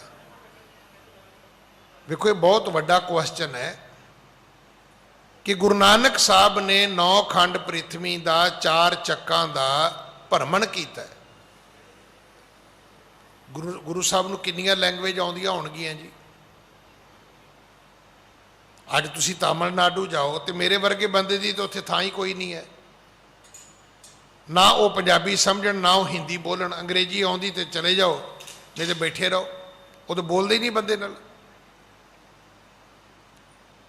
ਉਸ ਵਕਤ ਜਦੋਂ ਅੰਗਰੇਜ਼ੀ ਜਿਹੜੀ ਹੈ ਉਹ ਵਰਲਡ ਲੈਂਗੁਏਜ ਨਹੀਂ ਸੀ, ਹਰ ਇਲਾਕੇ ਦੀ ਆਪਣੀ ਬੋਲੀ ਸੀ। ਗੁਰੂ ਨਾਨਕ ਸਾਹਿਬ ਨੂੰ ਕਿਹੜੀ ਬੋਲੀ ਆਉਂਦੀ ਹੋਏਗੀ? ਕਿੰਨੀਆਂ ਭਾਸ਼ਾਵਾਂ ਆਉਂਦੀਆਂ ਹੋਣਗੀਆਂ ਕਿ ਉਹਨਾਂ ਨੂੰ ਕਦੇ ਆਪਣੇ ਨਾਲ ਇੰਟਰਪ੍ਰੇਟਰ ਲੈ ਕੇ ਨਹੀਂ ਚੱਲਣਾ ਪਿਆ। ਕੋਈ ਦੋ ਭਾਸ਼ੀਆ ਸਤਿਗੁਰੂ ਦੇ ਨਾਲ ਨਹੀਂ ਸੀ ਹੁੰਦਾ। ਜਿੱਥੇ ਸਤਿਗੁਰੂ ਗਏ ਨੇ ਉੱਥੋਂ ਦੇ ਲੋਕਾਂ ਨਾਲ ਸਿੱਧੀ ਗੱਲਬਾਤ ਕੀਤੀ ਹੈ ਤੇ ਉਹਨਾਂ ਦੀ ਭਾਸ਼ਾ 'ਚ ਕੀਤੀ ਹੋਏਗੀ। ਇਹ ਤਾਂ ਹੈ ਨਹੀਂ ਵੀ ਉਹ ਉੱਥੋਂ ਦੀ ਬੋਲੀ ਬੋਲਦੇ ਹੋਣ ਤੇ ਸਤਿਗੁਰੂ ਪੰਜਾਬੀ ਬੋਲਦੇ ਹੋਣ। ਚਲੋ ਉਹਨਾਂ ਦੀ ਗੱਲ ਤੇ ਸਤਿਗੁਰੂ ਸਮਝ ਲੈਂਦੇ ਹੋਣਗੇ, ਪਰ ਸਤਿਗੁਰੂ ਦੀ ਗੱਲ ਉਹ ਕਿਵੇਂ ਸਮਝਣ? ਸਤਿਗੁਰੂ ਤੇ ਸਤਿਗੁਰੂ ਨੇ। ਇਹਦਾ ਅਰਥ ਹੈ ਸਤਿਗੁਰੂ ਉਹਨਾਂ ਨੂੰ ਉਹਨਾਂ ਦੀ ਬੋਲੀ ਵਿੱਚ ਸਮਝਾਉਂਦੇ ਸੀ। ਇਸ ਕਥਾ ਦੇ ਵਿੱਚ ਆਉਂਦਾ ਹੈ ਕਿ ਦੀਨੋ ਤਬ ਸਤਿਗੁਰ ਨਿਜ ਪਾਸਾ, ਦੇਸ਼ਨ ਭਾਖਾ ਮੈਂ ਪ੍ਰਕਾਸ਼ਾ। ਵੱਖਰੇ ਵੱਖਰੇ ਦੇਸ਼ਾਂ ਦੀ ਜਿਹੜੀ ਭਾਖਿਆ ਹੈ, ਬੋਲੀ ਹੈ, ਲੈਂਗੁਏਜ ਹੈ, ਉਹਦੇ ਵਿੱਚ ਸਤਿਗੁਰੂ ਜੀ ਨੇ ਉਪਦੇਸ਼ ਦਿੱਤਾ। ਹਾਂਜੀ। ਸੰਸਕ੍ਰਿਤ ਕੋ ਪੜ ਨਹਿ ਜਾਣੈ, ਕਿ ਬਿਦ ਮਹਿਮਾ ਨਾਮ ਪਛਾਨੈ। ਇਹ ਗਲਤੀ ਬ੍ਰਾਹਮਣ ਦੀ ਸੀ, ਪੰਡਤ ਦੀ ਗਲਤੀ ਸੀ ਕਿ ਸੰਸਕ੍ਰਿਤ ਨੂੰ ਦੇਵ ਭਾਸ਼ਾ ਬਣਾ ਦਿੱਤਾ ਤੇ ਮੁੜ ਕੇ ਆਪਣੇ ਕੋਲ ਸੰਭਾਲ ਕੇ ਰੱਖ ਲਈ। ਹੁਣ ਲੋਕਾਂ ਤੋਂ ਵੇਦ, ਸਿਮਰਤੀਆਂ, ਪੁਰਾਣ ਇਹ ਸਾਰੀਆਂ ਦੂਰ ਚਲੇ ਗਈਆਂ। ਉਹਨਾਂ ਨੂੰ ਪੜ੍ਹਨੀਆਂ ਹੀ ਨਹੀਂ ਸੀ ਆਉਂਦੀਆਂ। ਹੁਣ ਤੇ ਪੰਡਤ ਹੀ ਪੜ੍ਹ ਕੇ ਸੁਣਾਵੇ ਤੇ ਸੁਣਾਵੇ, ਨਹੀਂ ਤੇ ਵਿਚਾਰੇ ਬੈਠੇ ਰਹਿੰਦੇ ਸੀ ਲੋਕ। ਹਾਂਜੀ। ਤਾਂ ਤੇ ਸਤਿਗੁਰ ਸ਼੍ਰੀ ਮੁਖ ਬਾਣੀ, ਰਚ ਦੀਨੀ ਲੋਕਣ ਗਤ ਦਾਨੀ। ਤਦੋਂ ਫਿਰ ਸਤਿਗੁਰੂ ਜੀ ਨੇ ਜਿਹੜੀ ਲੋਕਾਂ ਦੀ ਭਾਖਿਆ ਸੀ, ਆਪਣੀ ਬਾਣੀ ਨੂੰ ਉਹਦੇ ਵਿੱਚ ਉਚਾਰਿਆ। ਹੁਣ ਇਹ ਜਿਹੜਾ ਸ਼ਬਦ ਹੈ, ਯਕ ਅਰਜ ਗੁਫਤਮ ਪੇਸ਼ ਤੋ ਦਰ ਗੋਸ਼ ਕੁਨ ਕਰਤਾਰ, ਕਿ ਸ਼ਲੋਕ ਸੰਸਕ੍ਰਿਤੀ ਨਹੀਂ ਹੈਗੇ ਗੁਰੂ ਗ੍ਰੰਥ ਸਾਹਿਬ 'ਚ? ਹੈਗੇ ਨੇ। ਸਤਿਗੁਰੂ ਜੀ ਨੇ ਬਹੁਤ ਸਾਰੀਆਂ ਭਾਸ਼ਾਵਾਂ ਦੇ ਸ਼ਬਦ ਗੁਰਬਾਣੀ ਵਿੱਚ ਵੀ ਦਰਜ ਕੀਤੇ ਨੇ। ਉਹਨਾਂ ਨੂੰ ਪ੍ਰਵਾਨ ਕੀਤਾ ਸਤਿਗੁਰੂ ਨੇ ਆਪਣੇ ਘਰ ਵਿੱਚ। ਉਹ ਜਿਹੜੀ ਗੁਲਾਮੀ ਸੀ, ਜਿਹੜੀ ਰਿਜ਼ਰਵੇਸ਼ਨ ਸੀ ਸੰਸਕ੍ਰਿਤ ਵਾਲੀ, ਸਤਿਗੁਰੂ ਨੇ ਪਹਿਲਾਂ ਤਾਂ ਉਹ ਤੋੜੀ ਪਾਈ ਵੀ ਘੱਟੋ ਘੱਟ ਲੋਕ ਧਰਮ ਗ੍ਰੰਥ ਨੂੰ ਸਮਝ ਸਕਣ, ਪੜ੍ਹ ਸਕਣ, ਸੁਣ ਸਕਣ। ਤੁਸੀਂ ਅੰਡਰਸਟੈਂਡ ਹੀ ਨਹੀਂ ਕਰੋਗੇ ਤੇ ਕੀ ਕਰੋਗੇ? ਕੁਝ ਵੀ ਨਹੀਂ ਕਰੋਗੇ ਤੁਸੀਂ। ਘੱਟੋ ਘੱਟ ਗੱਲ ਤੁਹਾਡੇ ਪੱਲੇ ਤਾਂ ਪੈਣੀ ਚਾਹੀਦੀ ਹੈ ਵੀ ਇਹ ਧਰਮ ਗ੍ਰੰਥ ਕਹਿੰਦੇ ਕੀ ਨੇ। ਹਾਂਜੀ। ਜਿਉ ਸਾਗਰ ਤੇ ਬਾਰਦ ਬਾਰੀ, ਪੀਵਤ ਹੈ ਹਿਤ ਪਰ ਉਪਕਾਰੀ। ਕਹਿੰਦੇ ਜਿਵੇਂ ਸਮੁੰਦਰ ਤੋਂ ਬੱਦਲ ਪਾਣੀ ਚੁੱਕ ਲੈਂਦੇ ਨੇ। ਦੇਖੋ ਕਿੱਡੀਆਂ ਬੜੀਆਂ ਕਮਾਲ ਦੀਆਂ ਉਦਾਹਰਨਾਂ ਨੇ। ਸਮੁੰਦਰ ਤੋਂ ਬੱਦਲ ਪਾਣੀ ਚੁੱਕਦੇ ਨੇ, ਜਾਂ ਇਉਂ ਕਹੀਏ ਸਮੁੰਦਰ ਦੇ ਉੱਡੇ ਪਾਣੀ ਤੋਂ ਬੱਦਲ ਬਣਦੇ ਨੇ। ਜੋ ਸਾਗਰ ਤੇ ਬਾਰਦ ਬਾਰੀ, ਪੀਵਤ ਹੈ ਹਿਤ ਪਰ ਉਪਕਾਰੀ। ਹੁਣ ਬੱਦਲ ਪਾਣੀ ਪੀਂਦੇ ਨੇ, ਸਮੁੰਦਰ ਤੋਂ ਚੁੱਕਦੇ ਨੇ, ਕਾਹਦੇ ਲਈ? ਆਪਣਾ ਢਿੱਡ ਭਰਨ ਲਈ ਨਹੀਂ ਚੁੱਕਦੇ। ਉੱਥੋਂ ਪਾਣੀ ਚੁੱਕ ਕੇ ਹਜ਼ਾਰਾਂ ਮੀਲ ਬੱਦਲ ਸਫ਼ਰ ਕਰਦੇ ਨੇ। ਆਪਾਂ ਹਰ ਸਾਲ ਕਹਿੰਦੇ ਮੌਨਸੂਨ ਆਉਣ ਵਾਲੀ ਹੈ, ਐਤਕਾਂ ਲੇਟ ਹੈ, ਐਤਕਾਂ ਘੱਟ ਆਏਗੀ, ਐਤਕਾਂ ਬਹੁਤੀ ਆਏਗੀ। ਕਿਤੋਂ ਆਉਂਦੀ ਹੈ ਨਾ? ਇੱਥੇ ਤੇ ਬਣਦੀ ਨਹੀਂ, ਆਪਣੇ ਮੁਲਕ 'ਚ ਤੇ ਮੌਨਸੂਨ ਬਣਦੀ ਨਹੀਂ, ਇਹ ਤਾਂ ਬਾਹਰੋਂ ਆਉਂਦੀ ਹੈ। ਸਮੁੰਦਰ ਤੋਂ ਬੱਦਲ ਪਾਣੀ ਲੈ ਕੇ ਆਉਂਦੇ ਨੇ, ਕਾਹਦੇ ਲਈ? ਪਰਉਪਕਾਰ ਲਈ, ਆਪਣੇ ਪੀਣ ਲਈ ਨਹੀਂ। ਉਹਨਾਂ ਨੇ ਕਿਹੜਾ ਵਿਚਾਰਿਆਂ ਨੇ ਖੇਤੀ ਕਰਨੀ ਹੈ। ਹਾਂਜੀ। ਖਾਰੋ ਤੋ ਮਦਰ ਸੋ ਕਰ ਕੈ, ਬਰਖਾ ਵੈ ਸਭ ਦੇਸ਼ਣ ਫਿਰ ਕੈ। ਫਿਰ ਵੇਖੋ ਤੁਸੀਂ, ਖਾਰੋ ਹੋਤੋ ਮਦਰ ਸੋ ਕਰਕੇ। ਸੁਣਿਆ ਤੁਸੀਂ ਵੀ ਸਮੁੰਦਰ ਦਾ ਪਾਣੀ ਮਿੱਠਾ ਹੈ? ਸੁਣਿਆ ਕਿਸੇ ਨੇ? ਨਹੀਂ। ਪਰ ਬਰਸਾਤ ਦਾ ਪਾਣੀ ਸੁਣਿਆ ਵੀ ਕਿਸੇ ਨੇ ਖਾਰਾ ਹੈ? ਬਰਸਾਤ ਦਾ, ਮੀਂਹ ਦਾ ਪਾਣੀ ਜਿਹੜਾ ਹੈ, ਤੁਸੀਂ ਖਾਰਾ ਕਦੇ ਨਹੀਂ ਸੁਣਿਆ। ਸਮੁੰਦਰ ਦਾ ਪਾਣੀ ਕਦੇ ਮਿੱਠਾ ਨਹੀਂ ਸੁਣਿਆ। ਸਮੁੰਦਰ ਤੋਂ ਲੈ ਕੇ ਪਾਣੀ ਸਾਡੇ ਤੱਕ ਆਇਆ, ਆਉਂਦਿਆਂ ਆਉਂਦਿਆਂ ਰਸਤੇ ਵਿੱਚ ਮਿੱਠਾ ਵੀ ਹੋ ਗਿਆ। ਬੱਦਲਾਂ ਨੇ ਕੀ ਕੀਤਾ, ਖਾਰਾ ਪਾਣੀ ਚੁੱਕ ਕੇ ਸਾਨੂੰ ਮਿੱਠੇ ਪਾਣੀ ਦੀ ਵਰਖਾ ਕੀਤੀ। ਪੀਵਤ ਹੈ ਹਿਤ ਪਰ ਉਪਕਾਰੀ, ਖਾਰੋ ਹੋਤੋ ਮਦਰ ਸੋ ਕਰਕੇ ਬਰਖਾਵੇਂ ਸਭ ਦੇਸ਼ਨ ਫਿਰ ਕੇ। ਫਿਰ ਬੱਦਲ ਹੱਦਬੰਦੀ ਵਿੱਚ ਨਹੀਂ ਪੈਂਦੇ। ਉਹ ਇਹ ਨਹੀਂ ਕਹਿੰਦੇ ਵੀ ਪਾਕਿਸਤਾਨ ਨਹੀਂ ਜਾਣਾ, ਉਧਰ ਵੀ ਚਲੇ ਜਾਂਦੇ ਨੇ। ਉਹ ਬੰਗਲਾਦੇਸ਼ ਵੀ ਚਲੇ ਜਾਂਦੇ, ਸ਼੍ਰੀਲੰਕਾ ਵੀ ਚਲੇ ਜਾਂਦੇ ਨੇ। ਔਰ ਅੱਜ ਕਿਉਂਕਿ ਬਹੁਤ ਸੰਸਾਰ ਛੋਟਾ ਹੈ, ਤੁਸੀਂ ਕਦੇ ਕੈਨੇਡਾ ਅਮਰੀਕਾ ਫੋਨ ਕਰਿਓ ਤੇ ਉਹਨਾਂ ਨੂੰ ਕਿਉਂ ਵੀ ਇੱਥੇ ਮੀਂਹ ਪੈ ਰਿਹਾ, ਤੁਹਾਨੂੰ ਕਹਿਣਗੇ ਇੱਥੇ ਵੀ ਪੈ ਰਿਹਾ।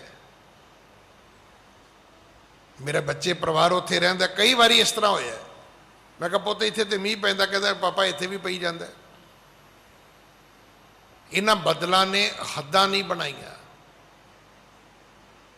ਖਾਰਾ ਪਾਣੀ ਚੁੱਕਿਆ, ਹਜ਼ਾਰਾਂ ਮੀਲ ਸਫ਼ਰ ਕੀਤਾ, ਉਹਨੂੰ ਮਿੱਠੇ ਪਾਣੀ ਵਿੱਚ ਚੇਂਜ ਕੀਤਾ ਤੇ ਬਿਨਾਂ ਵਿਤਕਰੇ ਤੋਂ ਪਰ ਉਪਕਾਰ ਦੇ ਹਿੱਤ ਵੰਡ ਦਿੱਤਾ, ਡੋਲ ਦਿੱਤਾ।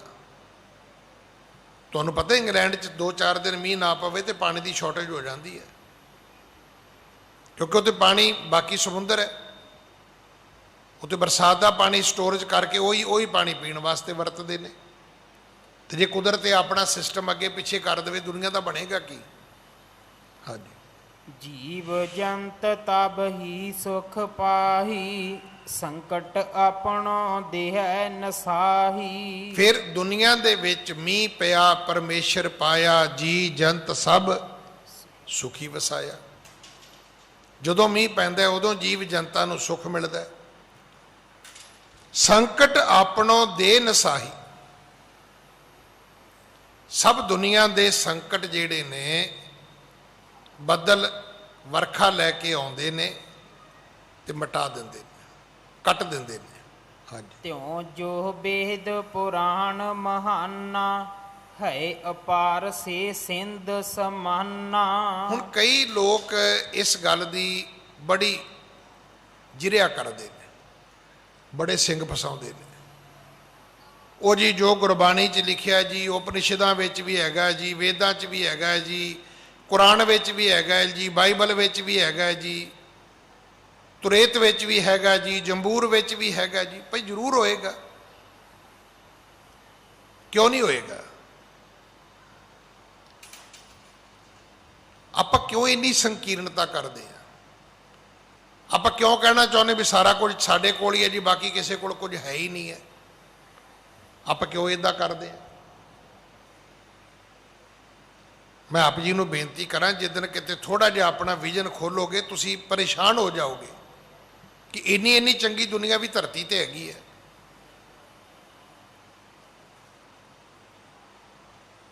ਹੁਣ ਤਾਂ ਮੇਰੇ ਉਹ ਮਿੱਤਰ ਮੁਸਲਮਾਨ ਮੁਹੰਮਦ ਰਫੀਕ ਕਾਸਮੀ ਚੜ੍ਹਾਈ ਕਰ ਗਏ ਸੀ ਕਰੋਨੇ ਵਿੱਚ ਹੀ। ਤੁਸੀਂ ਯਕੀਨ ਕਰਨਾ, ਉਹਦੇ ਸਾਰੇ ਬੱਚੇ ਪ੍ਰੋਫੈਸਰ, ਡਾਕਟਰ। ਔਰ ਉਹ ਐਸਾ ਮੇਰਾ ਮਿੱਤਰ ਸੀ ਜਿਹੜਾ ਨਾ ਪਾਨ ਖਾਵੇ, ਨਾ ਸ਼ਰਾਬ ਪੀਵੇ, ਨਾ ਚਾਹ ਪੀਵੇ। ਚਾਹ ਵੀ ਨਹੀਂ ਸੀ ਪੀਂਦਾ, ਹੋਰ ਛੱਡੋ ਤੁਸੀਂ। ਇੱਥੇ ਤਕਰੀਬਨ ਹੀ ਆਉਂਦਾ ਸੀ ਮੇਰੇ ਕੋਲੇ। ਜਦੋਂ ਰੋਜੇ ਹੋਣੇ तो मैं फिर हंसना, मैं कहना कासमी साहब आप ना जब रोजे हो ना तो डेली आ जाया करो। कहता क्यों? मैं क्या फिर मैनू समोसे नहीं मंगाने पैणगे, भी तो काम ही वधिया, बिना पानी पियाना पवे तो मेला गिला फ्री च हो गया। और चंगा किन्ना सी, मेरी माता की डैथ हुई 25 अगस्त को, 2 सितंबर को असी भोग पाया हाबोर दिल्ली तो, रोजियां दे दिन इत्थों सवेरे तुरिया गड्डी लैके शाम को दिल्ली वापस आया। सवेरे 6 बजे तो पहला रस्ते च रोटी खाधी, वापसी ते आउंदे सरसे आके फिर खाधी। इन बिटवीन ना पानी पीता ना रोटी खाधी। 4-5 घंटे सभा दे विच महाराज दे दरबार च बैठे, बोले भी हो। फिर अगों दे बच्चे ने ਬੱਚਿਆਂ 'ਚ ਕੋਈ ਨਸ਼ਾ ਨਹੀਂ ਹੈਗਾ। ਸਾਡੀ ਪਤਾ ਗਲਤੀ ਕੀ, ਅਸੀਂ ਕੁਝ ਉਹ ਮੁਸਲਮਾਨ ਵੇਖ ਲੈ ਜਿਹੜੇ ਕ੍ਰਿਮੀਨਲ ਨੇ, ਤਾਂ ਅਸੀਂ ਸੋਚਿਆ ਵੀ ਸਾਰੇ ਮੁਸਲਮਾਨ ਕ੍ਰਿਮੀਨਲ ਨੇ।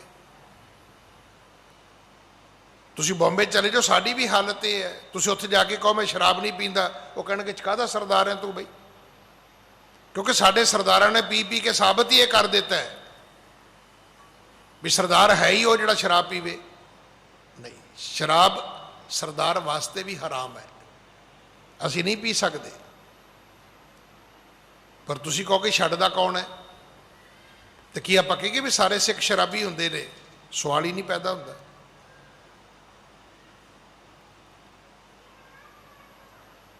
ਮੇਰੇ ਇੱਕ ਮਿੱਤਰ ਨੇ ਅਮਰੀਕਾ 'ਚ, ਉਹਨਾਂ ਦੇ ਗੁਆਂਢ ਸਾਹਮਣੇ ਇੱਕ ਔਰਤ ਰਹਿੰਦੀ ਹੈ ਜਿਹੜੀ 85 ਤੋਂ 90 ਸਾਲ ਦੀ ਹੈ, ਇਕੱਲੀ ਰਹਿੰਦੀ ਹੈ, ਗੱਡੀ ਖੁਦ ਚਲਾਉਂਦੀ ਹੈ। ਕਹਿੰਦੇ ਅਸੀਂ ਬੇਸ਼ੱਕ ਭੁੱਲ ਜਾਈਏ, ਉਹਨੇ ਘਰੋਂ ਨਿਕਲ ਕੇ ਸਾਨੂੰ ਹਾਏ ਹੈਲੋ ਕਰਨੀ ਹੈ। ਅਸੀਂ ਹਾਏ ਹੈਲੋ ਆਪਣੀ ਮਾਂ ਨਾਲ ਨਹੀਂ ਕਰਦੇ। ਬੇਬੇ ਨੂੰ ਚੌਥੇ ਦਿਨ ਪਤਾ ਲੱਗਦਾ ਵੀ ਮੁੰਡਾ ਘਰ ਹੈ ਨਹੀਂ ਗਾ। ਕਹਿੰਦੇ ਫਿਰ ਅਸੀਂ ਇੰਡੀਆ ਜਾਣਾ ਹੋਵੇ, ਅਸੀਂ ਇੱਕ ਵਾਰੀ ਕਹਿਣਾ ਹੈ ਮੌਮ ਤੁਸੀਂ ਸਾਡਾ ਗਾਰਡਨ ਵੇਖ ਲਓਗੇ? ਉਹਨੇ ਕਹਿਣਾ ਤੁਸੀਂ ਪ੍ਰੋਬਲਮ ਹੀ ਕੋਈ ਨਹੀਂ, ਜਾਓ ਤੁਸੀਂ। ਸਾਡੀ ਗਲਤੀ ਹੈ ਵੀ ਅਸੀਂ ਸਿਰਫ ਆਪਣੀ ਪਿੱਠ ਥਾਪੜਦੇ ਵੀ ਮੈਂ ਹੀ ਚੰਗਾ। ਨਹੀਂ, ਚੰਗਿਆਂ ਦੀ ਧਰਤੀ ਬੜੀ ਲੰਬੀ ਹੈ, ਬਹੁਤ ਲੰਬੀ ਧਰਤੀ ਹੈ। ਚੰਗੇ ਦੁਨੀਆ ਦੇ ਵਿੱਚ ਘੱਟ ਨਹੀਂ। ਮਾੜੀ ਕਿਸਮਤ ਸਾਡੀ ਇਹ ਹੈ ਵੀ ਸਾਨੂੰ ਦੀਦੇ ਹੀ ਮਾੜੇ ਨੇ। ਔਰ ਇਹ ਗੁਰਬਾਣੀ ਦਾ ਫੈਸਲਾ ਹੈ, ਸੁਖੀਏ ਕੋ ਪੇਖੈ ਸਭ ਸੁਖੀਆ ਤੇ ਰੋਗੀ ਕੇ ਭਾਣੇ ਸਭ ਰੋਗੀ। ਅਸੀਂ ਬਿਮਾਰ ਆ, ਅਸੀਂ ਚੋਰ ਆ, ਸਾਨੂੰ ਸਾਰੇ ਚੋਰ ਨਜ਼ਰ ਆਉਂਦੇ ਨੇ। ਚੰਗੇ ਤੁਸੀਂ ਬਣ ਜਾਓ, ਤੁਹਾਨੂੰ ਕੋਈ ਚੋਰ ਨਜ਼ਰ ਨਹੀਂ ਆਏਗਾ।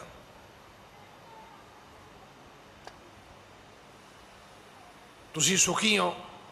ਇੱਕ ਆਦਮੀ ਦਾ ਲੱਕ ਤੇ ਹੱਥ ਰੱਖ ਕੇ ਖਲੋਤਾ ਹੈ, ਪਤਾ ਤੁਸੀਂ ਕੀ ਕਹੋਗੇ? ਕੀ ਗੱਲ ਭਾਜੀ ਸੁੱਖਿਆ, ਬੜਾ ਖਲਾਰਾ ਪਾਇਆ। ਉਹ ਕਹਿੰਦਾ ਯਾਰ ਮੇਰੀ ਡਿਸਕ ਢਿੱਲੀ ਹੈ, ਤੈਨੂੰ ਖਲਾਰਾ ਦੀਦਾ, ਕਿਉਂਕਿ ਉਹ ਸੁਖੀ ਹੈ। ਉਹਨੂੰ ਤਾਂ ਇੱਦਾਂ ਹੀ ਲੱਗਦਾ ਵੀ ਢਾਕਾ ਦੇ ਹੱਥ ਤੇ ਉਹ ਹੀ ਰੱਖਦਾ ਜਿਹਨੇ ਕਿਸੇ ਨੂੰ ਕੁੱਟਣਾ ਹੋਵੇ, ਕਿਸੇ ਦਾ ਰਾਹ ਰੋਕਣਾ ਹੋਵੇ। ਤੇ ਜੇ ਹੁੰਦਾ ਬਿਮਾਰ, ਤੇ ਇਹੋ ਜਿਹਾ ਬੰਦਾ ਜਿਹੜਾ ਢਾਕਾ ਦੇ ਹੱਥ ਰੱਖ ਕੇ ਖਲੋਤਾ ਹੋਵੇ, ਉਹਨੂੰ ਪੁੱਛੇਗਾ ਵੀ ਤੇਰੀ ਵੀ ਡਿਸਕ ਢਿੱਲੀ ਹੋਈ ਹੈ? ਉਹ ਕਹੇਗਾ ਨਾ ਨਾ ਭਰਾਵਾ, ਮੈਂ ਤੇ ਚੰਗਾ ਬਣਾ, ਮੈਂ ਤੇ ਬੰਦੇ ਦਾ ਰਾਹ ਰੋਕਣਾ ਹੈ। ਅੱਜ ਇੱਧਰ ਆਉਣਾ ਹੈ, ਕਿਸੇ ਨੇ ਲੰਮਾ ਪਾ ਕੇ ਕੁੱਟਣਾ ਹੈ। ਉਹ ਸੋਚਦਾ ਮੈਂ ਹਸਪੀਟਲੋਂ ਆਇਆ, ਸ਼ਾਇਦ ਇਹ ਵੀ ਹਸਪੀਟਲ ਨੂੰ ਹੀ ਚੱਲਿਆ। ਇਹ ਸੱਚ ਹੈ, ਜਿਹੋ ਜਿਹਾ ਵੇਖੋਗੇ ਉਹੋ ਜਿਹਾ ਦਿਸ ਜਾਏਗਾ।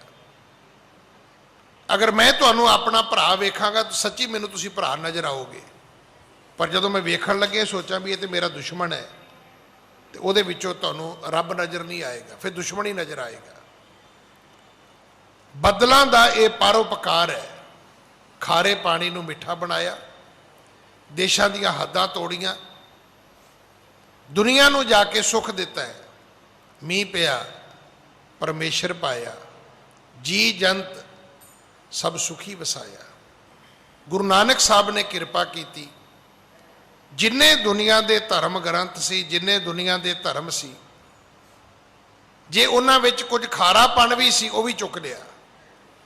ਕਹਿੰਦੇ ਬੱਦਲ ਬਣ ਗਿਆ ਗੁਰੂ ਨਾਨਕ ਸਾਹਿਬ, ਉਹਨੂੰ ਮਠਾਸ ਵਿੱਚ ਬਦਲ ਦਿੱਤਾ, ਤੇ ਫਿਰ ਦੁਨੀਆ ਦੇ ਵਿੱਚ ਵਰਖਾ ਕਰ ਦਿੱਤੀ। ਅੱਜ ਤੁਸੀਂ ਮੰਨਦੇ ਹੋ ਕਿ ਦੁਨੀਆ ਦੇ ਸਭ ਤੋਂ ਵੱਡੇ ਅਗਰ ਕੋਈ ਸਾਂਝੇ ਗ੍ਰੰਥ ਨੇ ਤਾਂ ਸਿਰਫ ਗੁਰੂ ਗ੍ਰੰਥ ਸਾਹਿਬ ਨੇ। ਕੁਰਾਨ ਸ਼ਰੀਫ ਵਿੱਚ ਹਿੰਦੂਆਂ ਦੀ ਸਿਫਤ ਨਹੀਂ ਹੈ, ਪੁਰਾਣਾਂ ਦੇ ਵਿੱਚ ਮੁਸਲਮਾਨਾਂ ਦੀ ਸਿਫਤ ਨਹੀਂ ਹੈ, ਬਾਈਬਲ ਦੇ ਵਿੱਚ ਕਿਸੇ ਦੀ ਸਿਫਤ ਨਹੀਂ। ਉਹਨਾਂ ਦਾ ਆਪਣਾ ਧਰਮ ਗ੍ਰੰਥ ਹੈ। ਇੱਕ ਧੰਨ ਸ਼੍ਰੀ ਗੁਰੂ ਗ੍ਰੰਥ ਸਾਹਿਬ ਹੈ, ਜਿਹਦੇ ਵਿੱਚ ਅੱਲਾ ਦਾ ਨਾਮ ਵੀ ਆਉਂਦਾ ਹੈ, ਰਾਮ ਦਾ ਨਾਮ ਵੀ ਆਉਂਦਾ ਹੈ, ਜਿਹਦੇ ਵਿੱਚ ਇਹ ਲਿਖਿਆ ਹੈ ਕਿ ਹਿੰਦੂ ਕਹਿ ਕਰ ਹਿੰਦੂ ਆਵੈ, ਸੂਤ ਜਨੇਊ ਪੜ੍ਹ ਗਲ ਪਾਵੈ। ਜਿਹਦੇ ਵਿੱਚ ਲਿਖਿਆ ਹੈ ਕਿ ਮੁਸਲਮਾਨ ਕਹਾਵਣ ਮੁਸ਼ਕਲ, ਜੇ ਹੋਵੇ ਤਾਂ ਮੁਸਲਮਾਨ ਕਹਾਵੇ। ਮੁਸਲਮਾਨ ਦੀ ਡੈਫੀਨੇਸ਼ਨ ਗੁਰੂ ਗ੍ਰੰਥ ਸਾਹਿਬ 'ਚ ਦਰਜ ਹੈ। ਸਤਿਗੁਰਾਂ ਨੇ ਪੰਡਤ ਨੂੰ ਕਿਹਾ ਵੀ ਪੰਡਤ ਇਦਾਂ ਦਾ ਹੋਣਾ ਚਾਹੀਦਾ, ਬ੍ਰਾਹਮਣ ਇਦਾਂ ਦਾ ਹੋਣਾ ਚਾਹੀਦਾ, ਹਿੰਦੂ ਇਦਾਂ ਦਾ ਹੋਣਾ ਚਾਹੀਦਾ। ਜੋਗੀਆਂ ਨੂੰ ਇਹ ਨਹੀਂ ਕਿਹਾ ਨਰਕਾਂ 'ਚ ਜਾਓਗੇ, ਆਖਿਆ ਵੀ ਜੋਗੀ ਇਦਾਂ ਬਣੋ, ਗੱਲੀ ਜੋਗ ਨਾ ਹੋਈ, ਏਕ ਦ੍ਰਿਸ਼ਟ ਕਰ ਸੰਸਰ ਜਾਣੈ, ਜੋਗੀ ਕਹੀਐ ਸੋ। ਜਿਹਦੀ ਨਜ਼ਰ ਵਿੱਚ ਸਾਰੇ ਲੋਕ ਬਰਾਬਰ ਨੇ, ਸਤਿਗੁਰੂ ਕਹਿੰਦੇ ਉਹ ਜੋਗੀ ਹੈ। ਇਹ ਜ਼ਰੂਰੀ ਨਹੀਂ ਵੀ ਕੰਨ ਪਾਟੇ ਹੋਣ ਤੇ ਜੋਗੀ ਹੈ। ਤੇ ਜੇ ਕੰਨ ਪੜਵਾ ਕੇ ਵੀ ਲੋਕਾਂ ਨੂੰ ਬਰਾਬਰ ਨਾ ਵੇਖਿਆ ਤੇ ਕੰਨ ਪੜਵਾਇਆਂ ਦਾ ਵੀ ਕੀ ਲਾਭ ਹੈ। ਹਾਂਜੀ। ਖਾਰ ਪਣੋ ਤਿਨ ਮੈਂ ਕਠਨਾਈ, ਪੁਨ ਕਹਿ ਉਚਿਤ ਨ ਉਚਿਤ ਲਖਾਈ। ਖਾਰਪਣਾ ਕੀ ਸੀ ਧਰਮ ਗ੍ਰੰਥਾਂ ਦੇ ਵਿੱਚ? ਉਹ ਸੀ ਕਸ਼ਟ ਯੋਗ।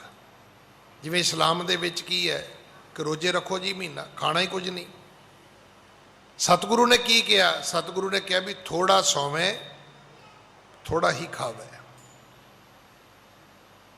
ਹੁਣ ਮੁਸਲਮਾਨਾਂ ਦੇ ਵਿੱਚ ਰੋਜ਼ੇ ਰੱਖਣੇ ਬਹੁਤ ਔਖਾ ਕੰਮ ਹੈ। ਇੱਕ ਮਹੀਨਾ ਰੋਜ਼ ਸਵੇਰ ਤੋਂ ਲੈ ਕੇ ਸ਼ਾਮ ਤੱਕ ਖਾਣਾ ਹੀ ਨਹੀਂ। ਸਤਿਗੁਰੂ ਕਹਿੰਦੇ ਤੂੰ 12 ਮਹੀਨੇ ਖਾ, ਪਰ ਥੋੜਾ ਸੌਵੇਂ ਥੋੜਾ ਹੀ ਖਾਵੇ। ਹੁਣ ਹਿੰਦੂ ਮਤ ਦੇ ਕਿੰਨੇ ਪਹਿਲੂ ਨੇ। ਕੋਈ ਕਹਿੰਦਾ ਜੀ ਕੱਪੜੇ ਨਹੀਂ ਪਾਉਣੇ, ਕੋਈ ਕਹਿੰਦਾ ਜੀ ਜੁੱਤੀ ਨਹੀਂ ਪਾਉਣੀ, ਕੋਈ ਕਹਿੰਦਾ ਜੀ ਜੜਾਵਾਂ ਕਰਨੀਆਂ ਨੇ। ਸਤਿਗੁਰੂ ਕਹਿੰਦੇ ਵੀ ਤੂੰ ਜੜਾਵਾਂ ਨਾ ਕਰ, ਰੋਜ਼ ਕੰਘਾ ਕਰਿਆ ਕਰ। ਤੈਨੂੰ ਨੰਗੇ ਰਹਿਣ ਦੀ ਲੋੜ ਨਹੀਂ, ਤੂੰ ਫੈਸ਼ਨ ਨਾ ਕਰਿਆ ਕਰ, ਸਾਦੇ ਕੱਪੜੇ ਪਾ ਲਿਆ ਕਰ। ਤੂੰ ਵਰਤ ਨਾ ਰੱਖ, ਪਰ ਥੋੜਾ ਖਾ ਲਿਆ ਕਰ, ਵੰਡ ਕੇ ਖਾ ਲਿਆ ਕਰ। ਕੋਈ ਜ਼ਰੂਰੀ ਥੋੜਾ ਵੀ ਸਾਰਾ ਆਪ ਖਾ ਕੇ ਹੀ ਬਿਮਾਰ ਹੋਣਾ ਹੈ। ਥੋੜਾ ਕਿਸੇ ਗਰੀਬ ਨਾਲ ਸ਼ੇਅਰ ਕਰ ਲਓ। ਗੁਰੂ ਨਾਨਕ ਸਾਹਿਬ ਨੇ ਦੁਨੀਆ ਦੇ ਜਿਹੜੇ ਧਰਮ ਸੀ ਉਹਦੇ ਵਿੱਚ ਜਿਹੜੀ ਕਠਿਨਤਾਈ ਹੈ, ਖਾਰੋਪਣ ਦਾ ਮਤਲਬ ਇਹ ਨਹੀਂ ਕਿ ਉਹਨਾਂ ਨੂੰ ਨਿਸ਼ੇਧਿਆ, ਉਹਨਾਂ ਨੂੰ ਮਾੜਾ ਨਹੀਂ ਕਿਹਾ। ਹੁਣ ਉਹਨਾਂ ਦੇ ਵਿੱਚ ਧਰਮ ਨੂੰ ਕਮਾਉਣ ਦੀ ਕਠਿਨਾਈ ਹੈ, ਔਖਾ ਹੈ, ਸੌਖਾ ਨਹੀਂ ਹੈ ਧਰਮ ਕਮਾਉਣਾ। ਸਤਿਗੁਰੂ ਨੇ ਉਹਨੂੰ ਬੜਾ ਸਰਲ ਬਣਾ ਦਿੱਤਾ। ਹੁਣ ਸਾਡੇ ਵਿੱਚ ਪਹਾੜਾਂ ਦੀ ਯਾਤਰਾ ਨਹੀਂ ਹੈਗੀ, ਪਰ ਹਰ ਰੋਜ਼ ਦੀ ਯਾਤਰਾ ਹੈ ਕਿ ਹਰ ਸਿੱਖ ਨੇ ਸਵੇਰੇ ਉੱਠ ਕੇ ਗੁਰਦੁਆਰੇ ਜਾਣਾ ਹੈ। ਸਤਿਗੁਰੂ ਜੀ ਨੇ ਸਾਨੂੰ ਧਰਮ ਜਿਹੜਾ ਸੀ ਉਹ ਸੁਖੈਨ ਬਣਾ ਕੇ ਦਿੱਤਾ ਹੈ। ਹਾਂਜੀ। ਸਰਬ ਸਾਰ ਜੋ ਤਿਨ ਕੇ ਮਾਹੀ, ਗੁਰੂ ਘਨ ਰੂਪ ਲੀਨ ਸੋ ਗ੍ਰਾਹੀ। ਸਾਰੇ ਧਰਮਾਂ ਦਾ ਜਿਹੜਾ ਸਾਰ ਅੰਸ਼ ਸੀ ਉਹ ਗੁਰੂ ਬੱਦਲ ਨੇ ਪਹਿਲਾਂ ਆਪ ਗ੍ਰਹਿਣ ਕੀਤਾ, ਫਿਰ ਆਪਣੀ ਬਾਣੀ ਦੇ ਵਿੱਚ ਬਖਸ਼ਿਸ਼ ਕੀਤਾ। ਸੁਗਮ ਕੀਨ ਸਭ ਦੇਸ ਮਜਾਰੀ, ਸਭ ਕੇ ਉਚਿਤ ਜੇ ਹੈ ਨਰ ਨਾਰੀ। ਔਰ ਆਪਣੇ ਧਰਮ ਨੂੰ ਇੰਨਾ ਸੁਗਮ ਕਰ ਦਿੱਤਾ ਕਿ ਦੁਨੀਆ 'ਚ ਕੋਈ ਧਰਤੀ ਐਸੀ ਨਹੀਂ ਜਿੱਥੋਂ ਦਾ ਆਦਮੀ ਕਵੇ ਜੀ ਮੈਂ ਸਿੱਖ ਧਰਮ ਨਹੀਂ ਮੰਨ ਸਕਦਾ, ਮੈਂ ਸਿੱਖੀ ਨਹੀਂ ਕਮਾ ਸਕਦਾ, ਮੈਂ ਸਿੱਖੀ ਦੇ ਵਿੱਚ ਨਹੀਂ ਪੂਰਾ ਆ ਸਕਦਾ। ਐਸਾ ਧਰਮ ਦਿੱਤਾ ਹੀ ਨਹੀਂ ਸਤਿਗੁਰੂ ਨੇ ਸਾਨੂੰ। ਸਾਡਾ ਧਰਮ ਜਿਹੜਾ ਹੈ ਉਹ ਸਰਬ ਧਰਮ ਹੈ। ਸਾਡਾ ਗੁਰੂ ਜਗਤ ਗੁਰੂ ਹੈ, ਤੇ ਜਗਤ ਗੁਰੂ ਤੇ ਤਾਂ ਹੀ ਹੈ ਜੇ ਪੂਰੇ ਜਗਤ ਨੂੰ ਆਪਣੇ ਕਲਾਵੇ ਵਿੱਚ ਲਵੇਗਾ ਤਾਂ। ਹਾਂਜੀ। ਰਾਏ ਕੇ ਰੰਕ ਊਚ ਕਹਿ ਨੀਚਾ, ਪੜੈ ਕਮਾਏ ਤਰੇ ਜਗ ਬੀਚਾ। ਰਾਏ ਕੇ ਰੰਕ ਊਚ ਕੇ ਨੀਚਾ। ਕੋਈ ਅਮੀਰ ਹੋਵੇ, ਕੋਈ ਗਰੀਬ ਹੋਵੇ, ਪੜ੍ਹੇ ਕਮਾਏ ਤਰੇ ਜਗ ਬੀਚਾ। ਇੱਥੇ ਮਹਾਰਾਜਾ ਰਣਜੀਤ ਸਿੰਘ ਦੇ ਬਾਰੇ ਕਿਹਾ ਜਾਂਦਾ ਹੈ। ਕਈ ਗੱਲਾਂ ਮੈਂ ਬੈਠੇ ਨੇ ਭਾਈ ਸਤਨਾਮ ਸਿੰਘ ਹੋਰੀ ਖਡੂਰ ਸਾਹਿਬ ਵਾਲੇ, ਮੈਂ ਹੁਣ ਵੀ ਇਹਨਾਂ ਨੂੰ ਕਹਿ ਰਿਹਾ ਸੀਗਾ, ਮੈਂ ਕਹਿੰਦਾ ਵੀ ਸੱਚ ਉਹਨਾਂ ਬੋਲੋ ਕਿ ਲੋਕ ਉਹਨੂੰ ਮੰਨ ਲੈਣ, ਪਰ ਝੂਠ ਨੂੰ ਸੱਚ ਬਣਾ ਕੇ ਅਸੀਂ ਜਦੋਂ ਬੋਲਾਂਗੇ ਤੇ ਲੋਕਾਂ ਨੂੰ ਸੱਚ ਤੋਂ ਵਿਸ਼ਵਾਸ ਉੱਠ ਜਾਏਗਾ। ਬਹੁਤ ਸਾਰੀਆਂ ਸੀਨਾ ਬਸੀਨਾ ਸਾਡੇ ਕੋਲ ਬਹੁਤ ਸਾਰੀਆਂ ਕਥਾ ਆਉਂਦੀਆਂ ਨੇ। ਹੁਣ ਇੱਕ ਕਥਾ ਇਹ ਵੀ ਆਉਂਦੀ ਹੈ ਕਿ ਮਹਾਰਾਜਾ ਰਣਜੀਤ ਸਿੰਘ ਨੇ ਪਾਠ ਕਰਾਇਆ ਤੇ ਜਿਹਨੇ ਅਰਦਾਸ ਕੀਤੀ ਪਾਠ ਦੀ, ਉਹ ਕਹਿੰਦਾ ਵੀ ਅੰਨ ਪਾਣੀ ਗੁਰੂ ਦਾ, ਵਸਤਾਂ ਬਸਤਾਂ ਮਹਾਰਾਜ ਤੁਸੀਂ ਦਰਗਾਹੋਂ ਘੱਲੀਆਂ, ਤੇ ਜਿਹੜਾ ਟਹਿਲ ਪਾਣੀ ਹੈ ਉਹ ਤੇਰੇ ਸਿੱਖ ਸੇਵਕਾਂ ਦਾ। ਤੇ ਕਿਸੇ ਨੇ ਜਾ ਕੇ ਮਹਾਰਾਜੇ ਨੂੰ ਕਹਿ ਦਿੱਤਾ ਵੀ ਤੁਹਾਡਾ ਤੇ ਗ੍ਰੰਥੀ ਸਿੰਘ ਨੇ ਨਾਂ ਹੀ ਨਹੀਂ ਲਿਆ। ਇਹ ਵੀ ਸ਼ੁਕਰ ਹੈ ਵੀ ਉਹ ਮਹਾਰਾਜਾ ਰਣਜੀਤ ਸਿੰਘ ਸੀ, ਅੱਜ ਵਰਗਾ ਹੁੰਦਾ ਤੇ ਪਹਿਲਾਂ ਭਾਈ ਨੂੰ ਪੁੱਠਾ ਟੰਗਦਾ ਗ੍ਰੰਥੀ ਸਿੰਘ ਨੂੰ, ਫਿਰ ਪੁੱਛਦਾ ਵੀ ਦੱਸੋ ਮੇਰਾ ਨਾਂ ਲੈਣਾ ਜੇ ਕਿ ਨਹੀਂ ਲੈਣਾ। ਹੁਣ ਉਸ ਕਥਾ ਦੇ ਵਿੱਚ ਆਉਂਦਾ ਹੈ ਵੀ ਮਹਾਰਾਜੇ ਨੇ ਪੁੱਛਿਆ ਵੀ ਭਾਈ ਸਾਹਿਬ ਮੇਰਾ ਦਾਸ ਦਾ ਨਾਂ ਹੀ ਨਹੀਂ ਬੋਲਿਆ। ਉਹ ਕਹਿੰਦੇ ਦੱਸੋ ਤੁਸੀਂ ਕੀਤਾ ਕੀ ਹੈ, ਦੱਸੋ ਕੀ ਕੀਤਾ ਤੁਸੀਂ, ਤੁਹਾਡਾ ਨਾਂ ਕਿਸ ਗੱਲ ਦਾ ਲਈਏ। ਪਾਠ ਪਾਠੀਆਂ ਨੇ ਕੀਤਾ, ਸੇਵਾ ਤੁਹਾਡੇ ਨੌਕਰਾਂ ਨੇ ਕੀਤੀ ਹੈ, ਰਸਤਾਂ ਬਸਤਾਂ ਮਹਾਰਾਜ ਨੇ ਘੱਲੀਆਂ ਨੇ। ਕਹਿੰਦਾ ਤੁਸੀਂ ਕਰੋ ਕੁਛ, ਤੁਹਾਡਾ ਨਾਂ ਵੀ ਲੈ ਦਿਆਂਗੇ। ਵੀ ਲੰਗਰ ਕੋ ਪਕਾਇਆ ਹੋਵੇ, ਕੋਈ ਛਕਾਇਆ ਹੋਵੇ, ਕੋਈ ਬਾਣੀ ਸੁਣੀ ਹੋਵੇ, ਕੋਈ ਬਾਣੀ ਪੜ੍ਹੀ ਹੋਵੇ ਤੇ ਤੁਹਾਡਾ ਨਾਂ ਵੀ ਲੈ ਦਈਏ। ਅੱਜ ਹਾਲਾਤ ਇਹ ਹੀ ਹੈ ਨਾ ਵੀ ਪੈਸੇ ਰੱਬ ਨੇ ਦਿੱਤੇ ਤੇ ਰੱਬ ਦੇ ਪੈਸੇ ਰੱਬ ਨੂੰ ਅੱਗੇ ਅੱਗੇ ਮੱਥਾ ਟੇਕ ਕੇ ਅਸੀਂ ਕਹਿੰਦੇ ਜੀ ਸਾਡਾ ਨਾਂ ਲਿਆ ਜਾਵੇ ਉਹਦੇ 'ਚ। ਸਾਡੇ ਬਜ਼ੁਰਗਾਂ ਦੀ ਜਿਹੜੀ ਵਿਚਾਰਧਾਰਾ ਉਹ ਇਹ ਨਹੀਂ ਹੈ। ਸਾਡੇ ਬਜ਼ੁਰਗਾਂ ਦੀ ਵਿਚਾਰਧਾਰਾ ਇਹ ਹੈ ਕਿ ਤੇਰਾ ਦੀਆ ਤੁਝੇ ਕਿਆ ਸੌਂਪੋ, ਤੇਰੇ ਦਿੱਤੇ ਨੂੰ ਮੈਂ ਤੇਰੇ ਅੱਗੇ ਕੀ ਦੇਵਾਂ। ਆ ਵੈਸੇ ਅੱਜ ਕੱਲ੍ਹ ਘੋਰ ਕਲਯੁਗ ਹੈ, ਬੱਚੇ ਬਾਪ ਨੂੰ ਬਰਥਡੇ ਤੇ ਗਿਫਟ ਦੇ ਰਹੇ ਨੇ ਕਿਉਂਕਿ ਹੋਰ ਬਚਿਆ ਹੀ ਕੋਈ ਨਹੀਂ ਦੇਣ ਵਾਲਾ। ਆਂਢੀ ਗੁਆਂਢੀ ਅੰਨਾ ਰੇਵੜੀਆਂ ਵੰਡ ਰਿਹਾ, ਘਰਦਿਆਂ ਨੂੰ ਵੰਡੀ ਜਾਂਦਾ ਹੈ।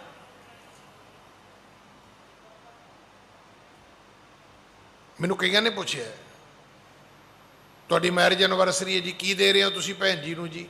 ਮੈਂ ਕੀ ਦੇਣਾ, ਸਾਰਾ ਘਰ ਹੀ ਉਹਦਾ। ਹੁਣ ਉਹਦੇ ਘਰ ਚੋਂ ਕੋਈ ਚੀਜ਼ ਕੱਢ ਕੇ ਉਹਨੂੰ ਮੈਂ ਫਿਰ ਫੜਾ ਦਿਆਂ ਵੀ ਲੈ ਜੀ ਆ ਤੂੰ ਬ੍ਰੈਸਲੈਟ ਪਾ ਲੈ, ਕਿੱਥੋਂ ਲਿਆਂਦਾ ਹੈ। ਮੇਰੇ ਬੱਚਿਆਂ ਦਾ ਹਰ ਸਾਲ ਬਰਥਡੇ ਆਉਂਦਾ, ਸਤੰਬਰ ਦੇ ਵਿੱਚ ਮੇਰੇ ਖਿਆਲ 4-5 ਬਰਥਡੇ ਸੀ ਮੇਰੇ ਪਰਿਵਾਰ ਦੇ, ਪੋਤਰਿਆਂ ਦੇ, ਬੱਚਿਆਂ ਦੇ। ਅਸੀਂ ਤੇ ਅੰਨਾ ਰੇਵੜੀਆਂ ਵੰਡੀ ਜਾਂਦੇ, ਘਰਦਿਆਂ ਨੂੰ ਵੀ ਵੰਡੀ ਜਾਂਦੇ, ਕਿਉਂਕਿ ਬਾਹਰੋਂ ਕੋਈ ਦੇਣ ਵਾਲਾ ਰਿਹਾ ਹੀ ਨਹੀਂ ਸਾਨੂੰ। ਹੁਣ ਕਿਸੇ ਕੋਲ ਟਾਈਮ ਹੀ ਹੈ ਨਹੀਂ ਵਧਾਈ ਦੇਣ ਦਾ। ਹੁਣ ਤੇ ਫੇਸਬੁੱਕ ਤੇ ਲਾਈਕ ਵੇਖ ਲਓ ਵੀ ਹੋਇਆ ਕਿ ਨਹੀਂ ਹੋਇਆ। ਨਹੀਂ ਤੇ ਇੱਕ ਵਕਤ ਸੀ ਲੋੜ ਨਹੀਂ ਸੀ ਇਹਨਾਂ ਚੀਜ਼ਾਂ ਦੀ। ਇਹ ਵੈਸਟਰਨ ਕਲਚਰ ਹੈ। ਸਾਡੇ ਵਿੱਚ ਬਰਥਡੇ ਮਨਾਓ ਜਾਂ ਨਾ ਮਨਾਓ, ਪਰ ਇਹ ਬੜਾ ਜ਼ਰੂਰੀ ਵੀ ਅਗਲੇ ਬਰਥਡੇ ਤੱਕ ਇਕੱਠੇ ਰਹੋ ਜੇ। ਉਹ ਨਾ ਵੀ ਬਰਥਡੇ ਮਨਾ ਕੇ ਅਗਲੇ ਬਰਥਡੇ ਤੇ ਲੱਭੋ ਹੀ ਨਾ। ਇੱਕ ਬੱਚੀ ਗਿਆਨੀ ਜਗਤਾਰ ਸਿੰਘ ਜਾਚਕ ਹੋਰਾਂ ਦੀ ਕਿਸੇ ਸਟੋਰ ਤੇ ਨੌਕਰੀ ਕਰੇ। ਹੁਣ ਉਹ ਸਟੋਰ ਵਾਲਿਆਂ ਨੂੰ ਕਹਿੰਦੀ ਵੀ ਅੱਜ ਮੇਰੇ ਮਮ ਡੈਡ ਦੀ ਮੈਰਿਜ ਐਨਵਰਸਰੀ ਹੈ ਤੇ ਮੈਂ ਘਰ ਜਾਣਾ ਹੈ। ਉਹ ਕਹਿੰਦੇ ਜੀ ਕਿੰਨੇ ਸਾਲ, ਇਹ ਮੈਨੂੰ ਆਪ ਹੀ ਸੁਣਾਈ ਉਹਨਾਂ ਨੇ ਗੱਲ। ਤੂੰ ਪਤਾ ਨਹੀਂ ਉਹਨੇ ਦੱਸਿਆ ਹੋਣਾ ਵੀ ਇੰਨੇ ਸਾਲ ਹੋ ਗਏ। ਅੱਛਾ, ਇੰਨੇ ਸਾਲਾਂ ਤੋਂ ਤੁਹਾਡੇ ਮੰਮੀ ਡੈਡੀ ਇਕੱਠੇ ਰਹੋ, ਦਾ ਮਤਲਬ ਹੁੰਦਾ 25-27 ਸਾਲੀ ਮੰਮੀ ਡੈਡੀ ਬਦਲ ਲੈਣਾ ਚਾਹੀਦਾ। ਸਾਡੇ 'ਚ ਨਹੀਂ ਹੈਗਾ। ਮੈਂ ਤਾਂ ਬਹੁਤ ਵਾਰੀ ਹੱਥ ਜੋੜੇ ਕਈਆਂ ਨੂੰ ਕਈ ਆਉਂਦੇ ਨੇ, ਗਿਆਨੀ ਜੀ ਤੂੰ ਸਾਡੇ ਬੱਚਿਆਂ ਦੀਆਂ ਲਾਵਾਂ ਪੜ੍ਹੀਆਂ ਸੀ। ਮੈਂ ਕਿਹਾ ਫਿਰ ਹੁਣ ਜੀ ਬੱਚਿਆਂ ਦੀ ਅਣਬਣ ਹੋ ਗਈ ਹੈ। ਤੇ ਮੈਂ ਕਿਹਾ ਜੀ ਪੁੱਠੀਆਂ ਲਾਵਾਂ ਹੈ ਹੀ ਨਹੀਂ ਜਿਹੜੀਆਂ ਮੈਂ ਦੁਬਾਰਾ ਪੜ੍ਹ ਦਿਆਂ ਤੁਹਾਡੀਆਂ। ਸਿੱਖੀ 'ਚ ਡਾਈਵੋਰਸ ਨਹੀਂ ਹੈਗਾ। ਇਹ ਪਾਪ ਹੈ ਕਿ ਦੀਨ ਦੁਨੀਆ ਦੇ ਪਾਤਸ਼ਾਹ ਦੀ ਹਜ਼ੂਰੀ ਵਿੱਚ ਤੁਸੀਂ ਵਿਆਹ ਕਰਦੇ ਹੋ ਤੇ ਸ਼ਰਾਬੀ ਜੱਜ ਅੱਗੇ ਜਾ ਕੇ ਡਾਈਵੋਰਸ ਅਪਲਾਈ ਕਰਦੇ ਹੋ। ਤੁਸੀਂ ਕਿਹੜਾ ਧਰਮ ਹੈ ਸਾਡੇ ਕੋਲ? ਤੇ ਫਿਰ ਜੇ ਕੋਈ 2-4 ਤੁਸੀਂ ਰਿੰਗ ਪਾ ਹੀ ਦਿਓਗੇ ਇੱਕ ਦੂਜੇ ਨੂੰ ਬਰਥਡੇ ਤੇ ਮੈਰਿਜ ਐਨਵਰਸਰੀ ਤੇ ਕੀ ਕਰਨੀ ਹੈ? ਕਿਉਂਕਿ ਡਾਈਵੋਰਸ ਤਾਂ ਤੁਸੀਂ ਅਪਲਾਈ ਕਰਨਾ ਹੀ ਕਰਨਾ ਹੈ, ਭਾਵੇਂ 20 ਸਾਲ ਹੀ ਕਰੋ ਤੁਸੀਂ। ਇੱਥੇ ਬਰਥਡੇ ਦੀ ਲੋੜ ਨਹੀਂ ਹੈ, ਇੱਥੇ ਮੈਰਿਜ ਐਨਵਰਸਰੀ ਦੀ ਲੋੜ ਨਹੀਂ ਹੈ, ਇੱਥੇ ਇਕੱਠੇ ਰਹਿਣ ਦੀ ਲੋੜ ਹੈ। ਤੇ ਇਕੱਠੇ ਰਹਿਣ ਵਾਸਤੇ ਬਹੁਤ ਸ਼ੁਭ ਗੁਣ ਹੋਣੇ ਚਾਹੀਦੇ ਨੇ, ਬਹੁਤ ਵੱਡਾ ਧੀਰਜ ਹੋਣਾ ਚਾਹੀਦਾ, ਸਬਰ ਹੋਣਾ ਚਾਹੀਦਾ, ਸੰਤੋਖ ਹੋਣਾ ਚਾਹੀਦਾ, ਇੱਕ ਦੂਜੇ ਦੀ ਰਿਸਪੈਕਟ ਹੋਣੀ ਚਾਹੀਦੀ ਹੈ, ਇੱਕ ਦੂਜੇ ਤੇ ਫੇਥ ਹੋਣਾ ਚਾਹੀਦਾ। ਨਹੀਂ ਤਾਂ 2 ਘੰਟੇ ਇਕੱਠੇ ਨਹੀਂ ਰਹਿ ਸਕਦੇ ਆਪਾਂ। ਜੇ ਇੱਕ ਦੂਜੇ ਦਾ ਵਿਸ਼ਵਾਸ ਮੁੱਕ ਗਿਆ ਤੇ ਸਮਝ ਲਓ ਘਰ ਗਿਆ। ਗੁਰੂ ਨਾਨਕ ਦੇ ਪਿਤਾ ਜੀ ਨੇ ਕਿਰਪਾ ਕੀਤੀ, ਸਭ ਕੇ ਉਚਿਤ ਜੇ ਹੈ ਨਰ ਨਾਰੀ, ਰਾਏ ਕੇ ਰੰਕ ਊਚ ਕੇ ਨੀਚਾ, ਪੜੇ ਕਮਾਏ ਤਰੇ ਜਗ ਬੀਚਾ। ਗੁਰੂ ਨਾਨਕ ਨੇ ਐਸੀ ਬਾਣੀ ਬਖਸ਼ੀ ਹੈ, ਰਾਜਾ ਹੋਵੇ ਤੋ ਵੀ ਪੜੇ, ਗਰੀਬ ਹੋਵੇ ਤੋ ਵੀ ਪੜੇ, ਸਭ ਦਾ ਭਲਾ ਹੈ। ਇੱਥੇ ਕੋਈ ਗਾਵੇ ਕੋ ਸੁਣੇ, ਇੱਥੇ ਕੰਡੀਸ਼ਨ ਕੋਈ ਨਹੀਂ ਹੈ। ਇੱਥੇ ਤੇ ਇਹ ਜ਼ਰੂਰ ਚੇਤਾ ਰੱਖਣਾ, ਖੱਤਰੀ ਬ੍ਰਾਹਮਣ ਸ਼ੂਦ ਵੈਸ਼ ਉਪਦੇਸ਼ ਚੋਂ ਵਰਨਾ ਕੋ ਸਾਂਝਾ, ਇਹ ਸਾਰਿਆਂ ਵਾਸਤੇ ਇੱਕੋ ਹੀ ਬਾਣੀ ਹੈ। ਇੱਥੇ ਕੋਈ ਰਾਜਾ ਵੀ ਆ ਕੇ ਕਹੇਗਾ ਗਿਆਨੀ ਜੀ ਮੈਨੂੰ ਸ਼ਬਦ ਦਿਓ, ਉਹਦੇ ਵਾਸਤੇ ਵੀ ਜਪਜੀ ਸਾਹਿਬ ਹੈ, ਉਹਦੇ ਵਾਸਤੇ ਵੀ ਸੁਖਮਨੀ ਸਾਹਿਬ ਹੈ। ਕੋਈ ਰਕਸ਼ੇ ਵਾਲਾ ਵੀ ਆ ਕੇ ਕਵੇ ਗਿਆਨੀ ਜੀ ਮੈਨੂੰ ਦੱਸੋ ਮੈਂ ਕਿਹੜਾ ਪਾਠ ਕਰਾਂ, ਉਹਦੇ ਵਾਸਤੇ ਵੀ ਜਪਜੀ ਸਾਹਿਬ ਹੈ, ਉਹਦੇ ਵਾਸਤੇ ਵੀ ਸੁਖਮਨੀ ਸਾਹਿਬ ਹੈ। ਸਿੱਖ ਧਰਮ ਸਭ ਦੇ ਲਈ ਐਸਾ ਗੁਰੂ ਨਾਨਕ ਨੇ ਬਖਸ਼ਿਆ ਹੈ। ਤੁਸੀਂ ਸੁਣਿਆ ਪਿਛਲੇ ਸਾਲ ਇਸਲਾਮਕ ਮੁਲਕ, ਉਹਦਾ ਨਾਂ ਹੀ ਪਾਕਿਸਤਾਨ ਹੈ, ਸਿਰਫ ਧਰਮ ਦੀ ਜਿੱਦ ਤੇ ਬਣਾਇਆ ਮੁਲਕ ਹੈ ਪਾਕਿਸਤਾਨ, ਪਰ ਉੱਥੋਂ ਦਾ ਸਦਰ ਕਵੇ ਬਾਬਾ ਗੁਰੂ ਨਾਨਕ, ਅਸੀਂ ਉਹਦੀ ਯੂਨੀਵਰਸਿਟੀ ਬਣਾਵਾਂਗੇ, ਬਾਬਾ ਗੁਰੂ ਨਾਨਕ ਅਸੀਂ ਉਹਦਾ ਕਰਤਾਰਪੁਰ ਬਣਾਵਾਂਗੇ। ਦੱਸੋ ਇਸ ਤੋਂ ਵੱਡੀ ਗੁਰੂ ਨਾਨਕ ਦੀ ਕਿਹੜੀ ਕਰਾਮਾਤ ਹੈ ਜੀ? ਇਸ ਤੋਂ ਵੱਡੀ ਕਿਹੜੀ ਕਰਾਮਾਤ ਹੈ? ਇੱਕ ਇਸਲਾਮਕ ਮੁਲਕ ਹੈ, ਬਣਿਆ ਹੀ ਧਰਮ ਦੀ ਜਿੱਦ ਤੇ ਹੈ ਕਿ ਸਿਰਫ ਮੁਸਲਮਾਨਾਂ ਦਾ ਦੇਸ਼ ਹੈ ਜੀ, ਪਰ ਉੱਥੇ ਗੁਰੂ ਨਾਨਕ ਦੀ ਕਰਾਮਾਤ ਸਿਰ ਚੜ੍ਹ ਕੇ ਬੋਲਦੀ ਹੈ। ਇਹ ਅਸਲ ਵਿੱਚ ਗੁਰੂ ਨਾਨਕ ਦੇ ਬਖਸ਼ੇ ਸਿਧਾਂਤ ਨੇ, ਸਿੱਖਿਆਵਾਂ ਨੇ, ਉਪਦੇਸ਼ ਹੈ। ਹਾਂਜੀ, ਕਹੇ ਬਾਲਾ ਸੁਣੀਐ ਸਭ ਸਰੋਤਾ, ਏਕ ਨਾਮ ਤੇ ਮੁਕਤ ਅਦੋਤਾ। ਕਹਿ ਬਾਲਾ ਸੁਣੀਏ ਸਭ ਸਰੋਤਾ, ਏਕ ਨਾਮ ਤੇ ਮੁਕਤ ਅਦੋਤਾ। ਇੱਕ ਨਾਮ ਤੋਂ ਸਭ ਦੀ ਮੁਕਤੀ ਹੁੰਦੀ ਹੈ। ਸਰੋਤਾ ਜਨੋ, ਗੁਰੂ ਨਾਨਕ ਦੇ ਪਿਤਾ ਨੇ ਤ੍ਰੇਤੇ ਦੇ, ਦਵਾਪਰ ਦੇ, ਸਤਯੁਗ ਦੇ, ਕਲਯੁਗ ਦੇ ਵਿੱਚ ਜੋ ਕੁਝ ਹੋਇਆ ਬੀਤਿਆ ਸਭ ਦਾ ਤਾਤ ਪਰਜ ਅੱਜ ਸਾਡੀ ਝੋਲੀ ਵਿੱਚ ਪਾਇਆ। ਮੈਂ ਕੱਲ ਵੀ ਬੇਨਤੀ ਕੀਤੀ ਸੀ, ਤੁਸੀਂ ਦਾਨ ਕਰੋਗੇ ਇਹ ਜ਼ਰੂਰ ਚੇਤਾ ਰੱਖਣਾ, ਦੁੱਧ ਦਾਨ ਕਰੋਗੇ ਤਾਂ ਦੁੱਧ ਹੀ ਮਿਲੇਗਾ, ਕੱਪੜੇ ਦਾਨ ਕਰੋਗੇ ਕੱਪੜੇ ਮਿਲ ਜਾਣਗੇ, ਪੈਸੇ ਦਾਨ ਕਰੋਗੇ ਤੁਹਾਨੂੰ ਪੈਸੇ ਮਿਲ ਜਾਣਗੇ, ਮੁਕਤੀ ਨਹੀਂ ਮਿਲੇਗੀ। ਇਸ ਭੁਲੇਖੇ 'ਚ ਕਦੇ ਨਾ ਪੈਣਾ। ਸਾਡੀ ਗਲਤੀ ਹੈ ਵੀ ਬਾਪੂ ਮਰ ਗਿਆ ਤੇ ਮਗਰੋਂ ਬੱਚਿਆਂ ਨੇ 50 ਲੱਖ ਰੁਪਈਆ ਲਾਤਾ ਵੀ 50 ਲੱਖ 'ਚ ਮੁਕਤੀ ਮਿਲਦੀ ਹੈ। ਇਹ ਕੋਈ BMW ਦੀ ਕਾਰ ਥੋੜਾ ਜਿਹੜੀ ਮਗਰੋਂ ਭੇਜ ਦਿਓਗੇ ਬਾਪੂ ਨੂੰ ਤੁਸੀਂ। ਮੁਕਤੀ ਨਾਮ ਤੋਂ ਬਿਨਾ ਨਹੀਂ ਹੈ, ਬਿਨ ਨਾਮੇ ਮੁਕਤ ਨਾ ਹੋਈ। ਜੇ ਮੁਕਤੀ ਚਾਹੀਦੀ ਹੈ ਤੇ ਭਗਤੀ ਬੰਦਗੀ ਕਰਨੀ ਪੈਗੀ। ਜੇ ਤੁਸੀਂ ਚਾਹੁੰਦੇ ਹੋ ਕਿ ਤੁਹਾਡੇ ਘਰ ਸੁੱਖ ਸਮਰਿੱਧੀ ਆਵੇ ਤੇ ਮੈਂ ਰੋਜ਼ ਬੇਨਤੀ ਕਰਦਾ, ਦਸਵੰਧ ਕੱਢਿਆ ਕਰੋ, ਗਰੀਬਾਂ ਲੋੜਵੰਦਾਂ 'ਚ ਵੰਡਿਆ ਕਰੋ, ਕਦੇ ਘਾਟਾ ਤੁਹਾਡੇ ਘਰ 'ਚ ਨਹੀਂ ਹੋਏਗਾ। ਇਹ ਤੁਸੀਂ ਫੈਸਲਾ ਕਰੋ ਨਾ, ਤੁਸੀਂ ਕੀ ਚਾਹੁੰਦੇ ਹੋ। ਜੇ ਮੁਕਤੀ ਚਾਹੁੰਦੇ ਹੋ ਤੇ ਉਹ ਸਿਮਰਨ ਨਾਲ ਹੈ, ਜੇ ਸੁੱਖ ਸਮਰਿੱਧੀ ਹੈ ਤੇ ਉਹ ਭਾਈ ਤੁਸੀਂ ਜੋ ਦਿਓਗੇ ਉਹ ਲੈ ਲੋਗੇ। ਦਿੱਤਾ ਲਈ ਹੈ ਆਪਣਾ, ਅਣ ਦਿੱਤਾ ਕਿਛ ਹੱਥ ਨਾ ਆਵੇ, ਜੋ ਦਿਓਗੇ ਲੈ ਲੋਗੇ। ਜੇ ਕਿਸੇ ਬਿਮਾਰ ਦੀ ਮਦਦ ਕੀਤੀ ਹੋਏਗੀ ਤੇ ਜਦੋਂ ਤੁਸੀਂ ਹੋਵੋਗੇ ਤੁਹਾਡੀ ਵੀ ਮਦਦ ਹੋਏਗੀ, ਜੇ ਤੁਸੀਂ ਕਿਸੇ ਦੀ ਨਹੀਂ ਕੀਤੀ ਤੁਹਾਡੀ ਕੋਈ ਨਹੀਂ ਕਰੇਗਾ। ਜਿਨ੍ਹਾਂ ਬੱਚਿਆਂ ਨੇ ਮਾਂ ਪਿਓ ਦੀ ਸੇਵਾ ਕੀਤੀ ਹੈ, ਮੈਂ ਮਹਾਰਾਜ ਦੀ ਹਜ਼ੂਰੀ 'ਚ ਕਹਿਣਾ, ਉਹਨਾਂ ਦੀ ਸੇਵਾ ਉਹਨਾਂ ਦੇ ਬੱਚੇ ਕਰਨਗੇ। ਤੇ ਜਿਨ੍ਹਾਂ ਨੇ ਆਪਣੇ ਮਾਂ ਪਿਓ ਦੀ ਸੇਵਾ ਨਹੀਂ ਕੀਤੀ ਉਹਨਾਂ ਦੇ ਬੱਚਿਆਂ ਨੇ ਕੋਈ ਨਹੀਂ ਕਰਨੀ। ਜਿਹੋ ਜਿਹੀਆਂ ਨਰਸਾਂ ਤੁਸੀਂ ਦਿੱਤੀਆਂ ਇਹੋ ਜਿਹੀਆਂ ਨਰਸਾਂ ਤੁਹਾਨੂੰ ਮਿਲਣੀਆਂ ਨੇ ਅੱਗੋਂ। ਮੈਂ ਤੇ ਬਾਹਰਲੇ ਮੁਲਕਾਂ 'ਚ ਵੇਖਿਆ, ਕਹਿੰਦੇ ਜੀ ਬੱਚੇ ਆਖੇ ਨਹੀਂ ਲੱਗਦੇ ਜੀ, ਬੱਚੇ ਘਰ ਛੱਡ ਜਾਂਦੇ ਜੀ। ਮੈਂ ਕਹਿੰਦਾ ਬੱਚੇ ਹਿੱਲਦੇ ਨਹੀਂ, ਬਸ਼ਰਤ ਕਿ ਬੱਚਿਆਂ ਨੂੰ ਤੁਸੀਂ ਸਕੂਲ ਛੱਡ ਕੇ ਆਏ ਹੋ।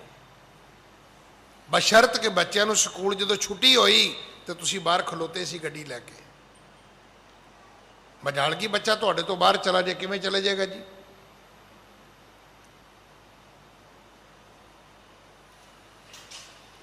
ਇਹ ਜ਼ਰੂਰ ਚੇਤਾ ਰੱਖਣਾ, ਜਦੋਂ ਬੱਚਿਆਂ ਨੂੰ ਤੁਹਾਡੀ ਲੋੜ ਹੈ, ਜੇ ਤੁਸੀਂ ਪੂਰੀ ਕਰ ਦਿਓਗੇ ਤੇ ਜਦੋਂ ਤੁਹਾਨੂੰ ਬੱਚਿਆਂ ਦੀ ਲੋੜ ਹੋਈ ਉਹ ਵੀ ਪੂਰੀ ਕਰ ਦੇਣਗੇ। ਤੇ ਜੇ ਬੱਚਿਆਂ ਦੀ ਲੋੜ ਵੇਲੇ ਤੁਹਾਡੇ ਕੋਲ ਟਾਈਮ ਨਹੀਂ, ਇਹ ਚੇਤਾ ਰੱਖਣਾ ਜਦੋਂ ਤੁਹਾਨੂੰ ਲੋੜ ਪਈ ਟਾਈਮ ਉਹਨਾਂ ਕੋਲ ਵੀ ਹੈ ਨਹੀਂ। ਇਹ ਘੜਿਆ ਘੜਾਇਆ ਜਵਾਬ ਤੁਹਾਨੂੰ ਵਾਪਸ ਆਏਗਾ ਵੀ ਬਾਪੂ ਟਾਈਮ ਸਾਡੇ ਕੋਲ ਵੀ ਹੈ ਨਹੀਂ।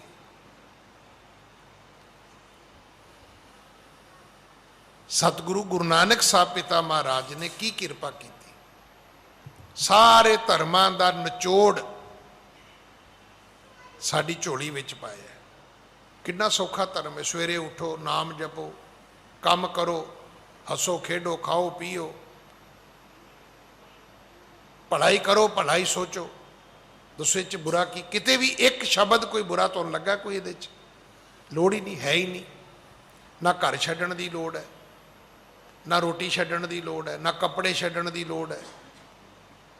ਨਾਨਕ ਸਤਿਗੁਰ ਭੇਟਿਆ ਪੂਰੀ ਹੋਵੇ ਜੁਗਤ, ਹਸੰਦਿਆਂ ਖਿਲੰਦਿਆਂ ਪਹਿਨੰਦਿਆਂ ਖਵੰਦਿਆਂ ਵਿੱਚੇ ਹੋਵੇ ਮੁਕਤ। ਐਸਾ ਸਤਿਗੁਰੂ ਹੈ, ਐਸਾ ਸਤਿਗੁਰ ਮੇਰਾ, ਇਹਨੀਆਂ ਵਡਿਆਈਆਂ ਦਾ ਮਾਲਕ ਸਤਿਗੁਰ ਕਿਰਪਾ ਕਰਨ। ਅਗਲੀ ਕਥਾ ਆਪਾਂ ਕੱਲ ਗੁਰੂ ਕੀ ਗੋਦ ਵਿੱਚ ਬੈਠ ਕੇ ਸੁਣੀਏ। ਭੁੱਲਾਂ ਬਖਸ਼ੋ ਜੀ, ਫਤਿਹ ਬੁਲਾਓ। ਵਾਹਿਗੁਰੂ ਜੀ ਕਾ ਖਾਲਸਾ, ਵਾਹਿਗੁਰੂ ਜੀ ਕੀ ਫਤਿਹ।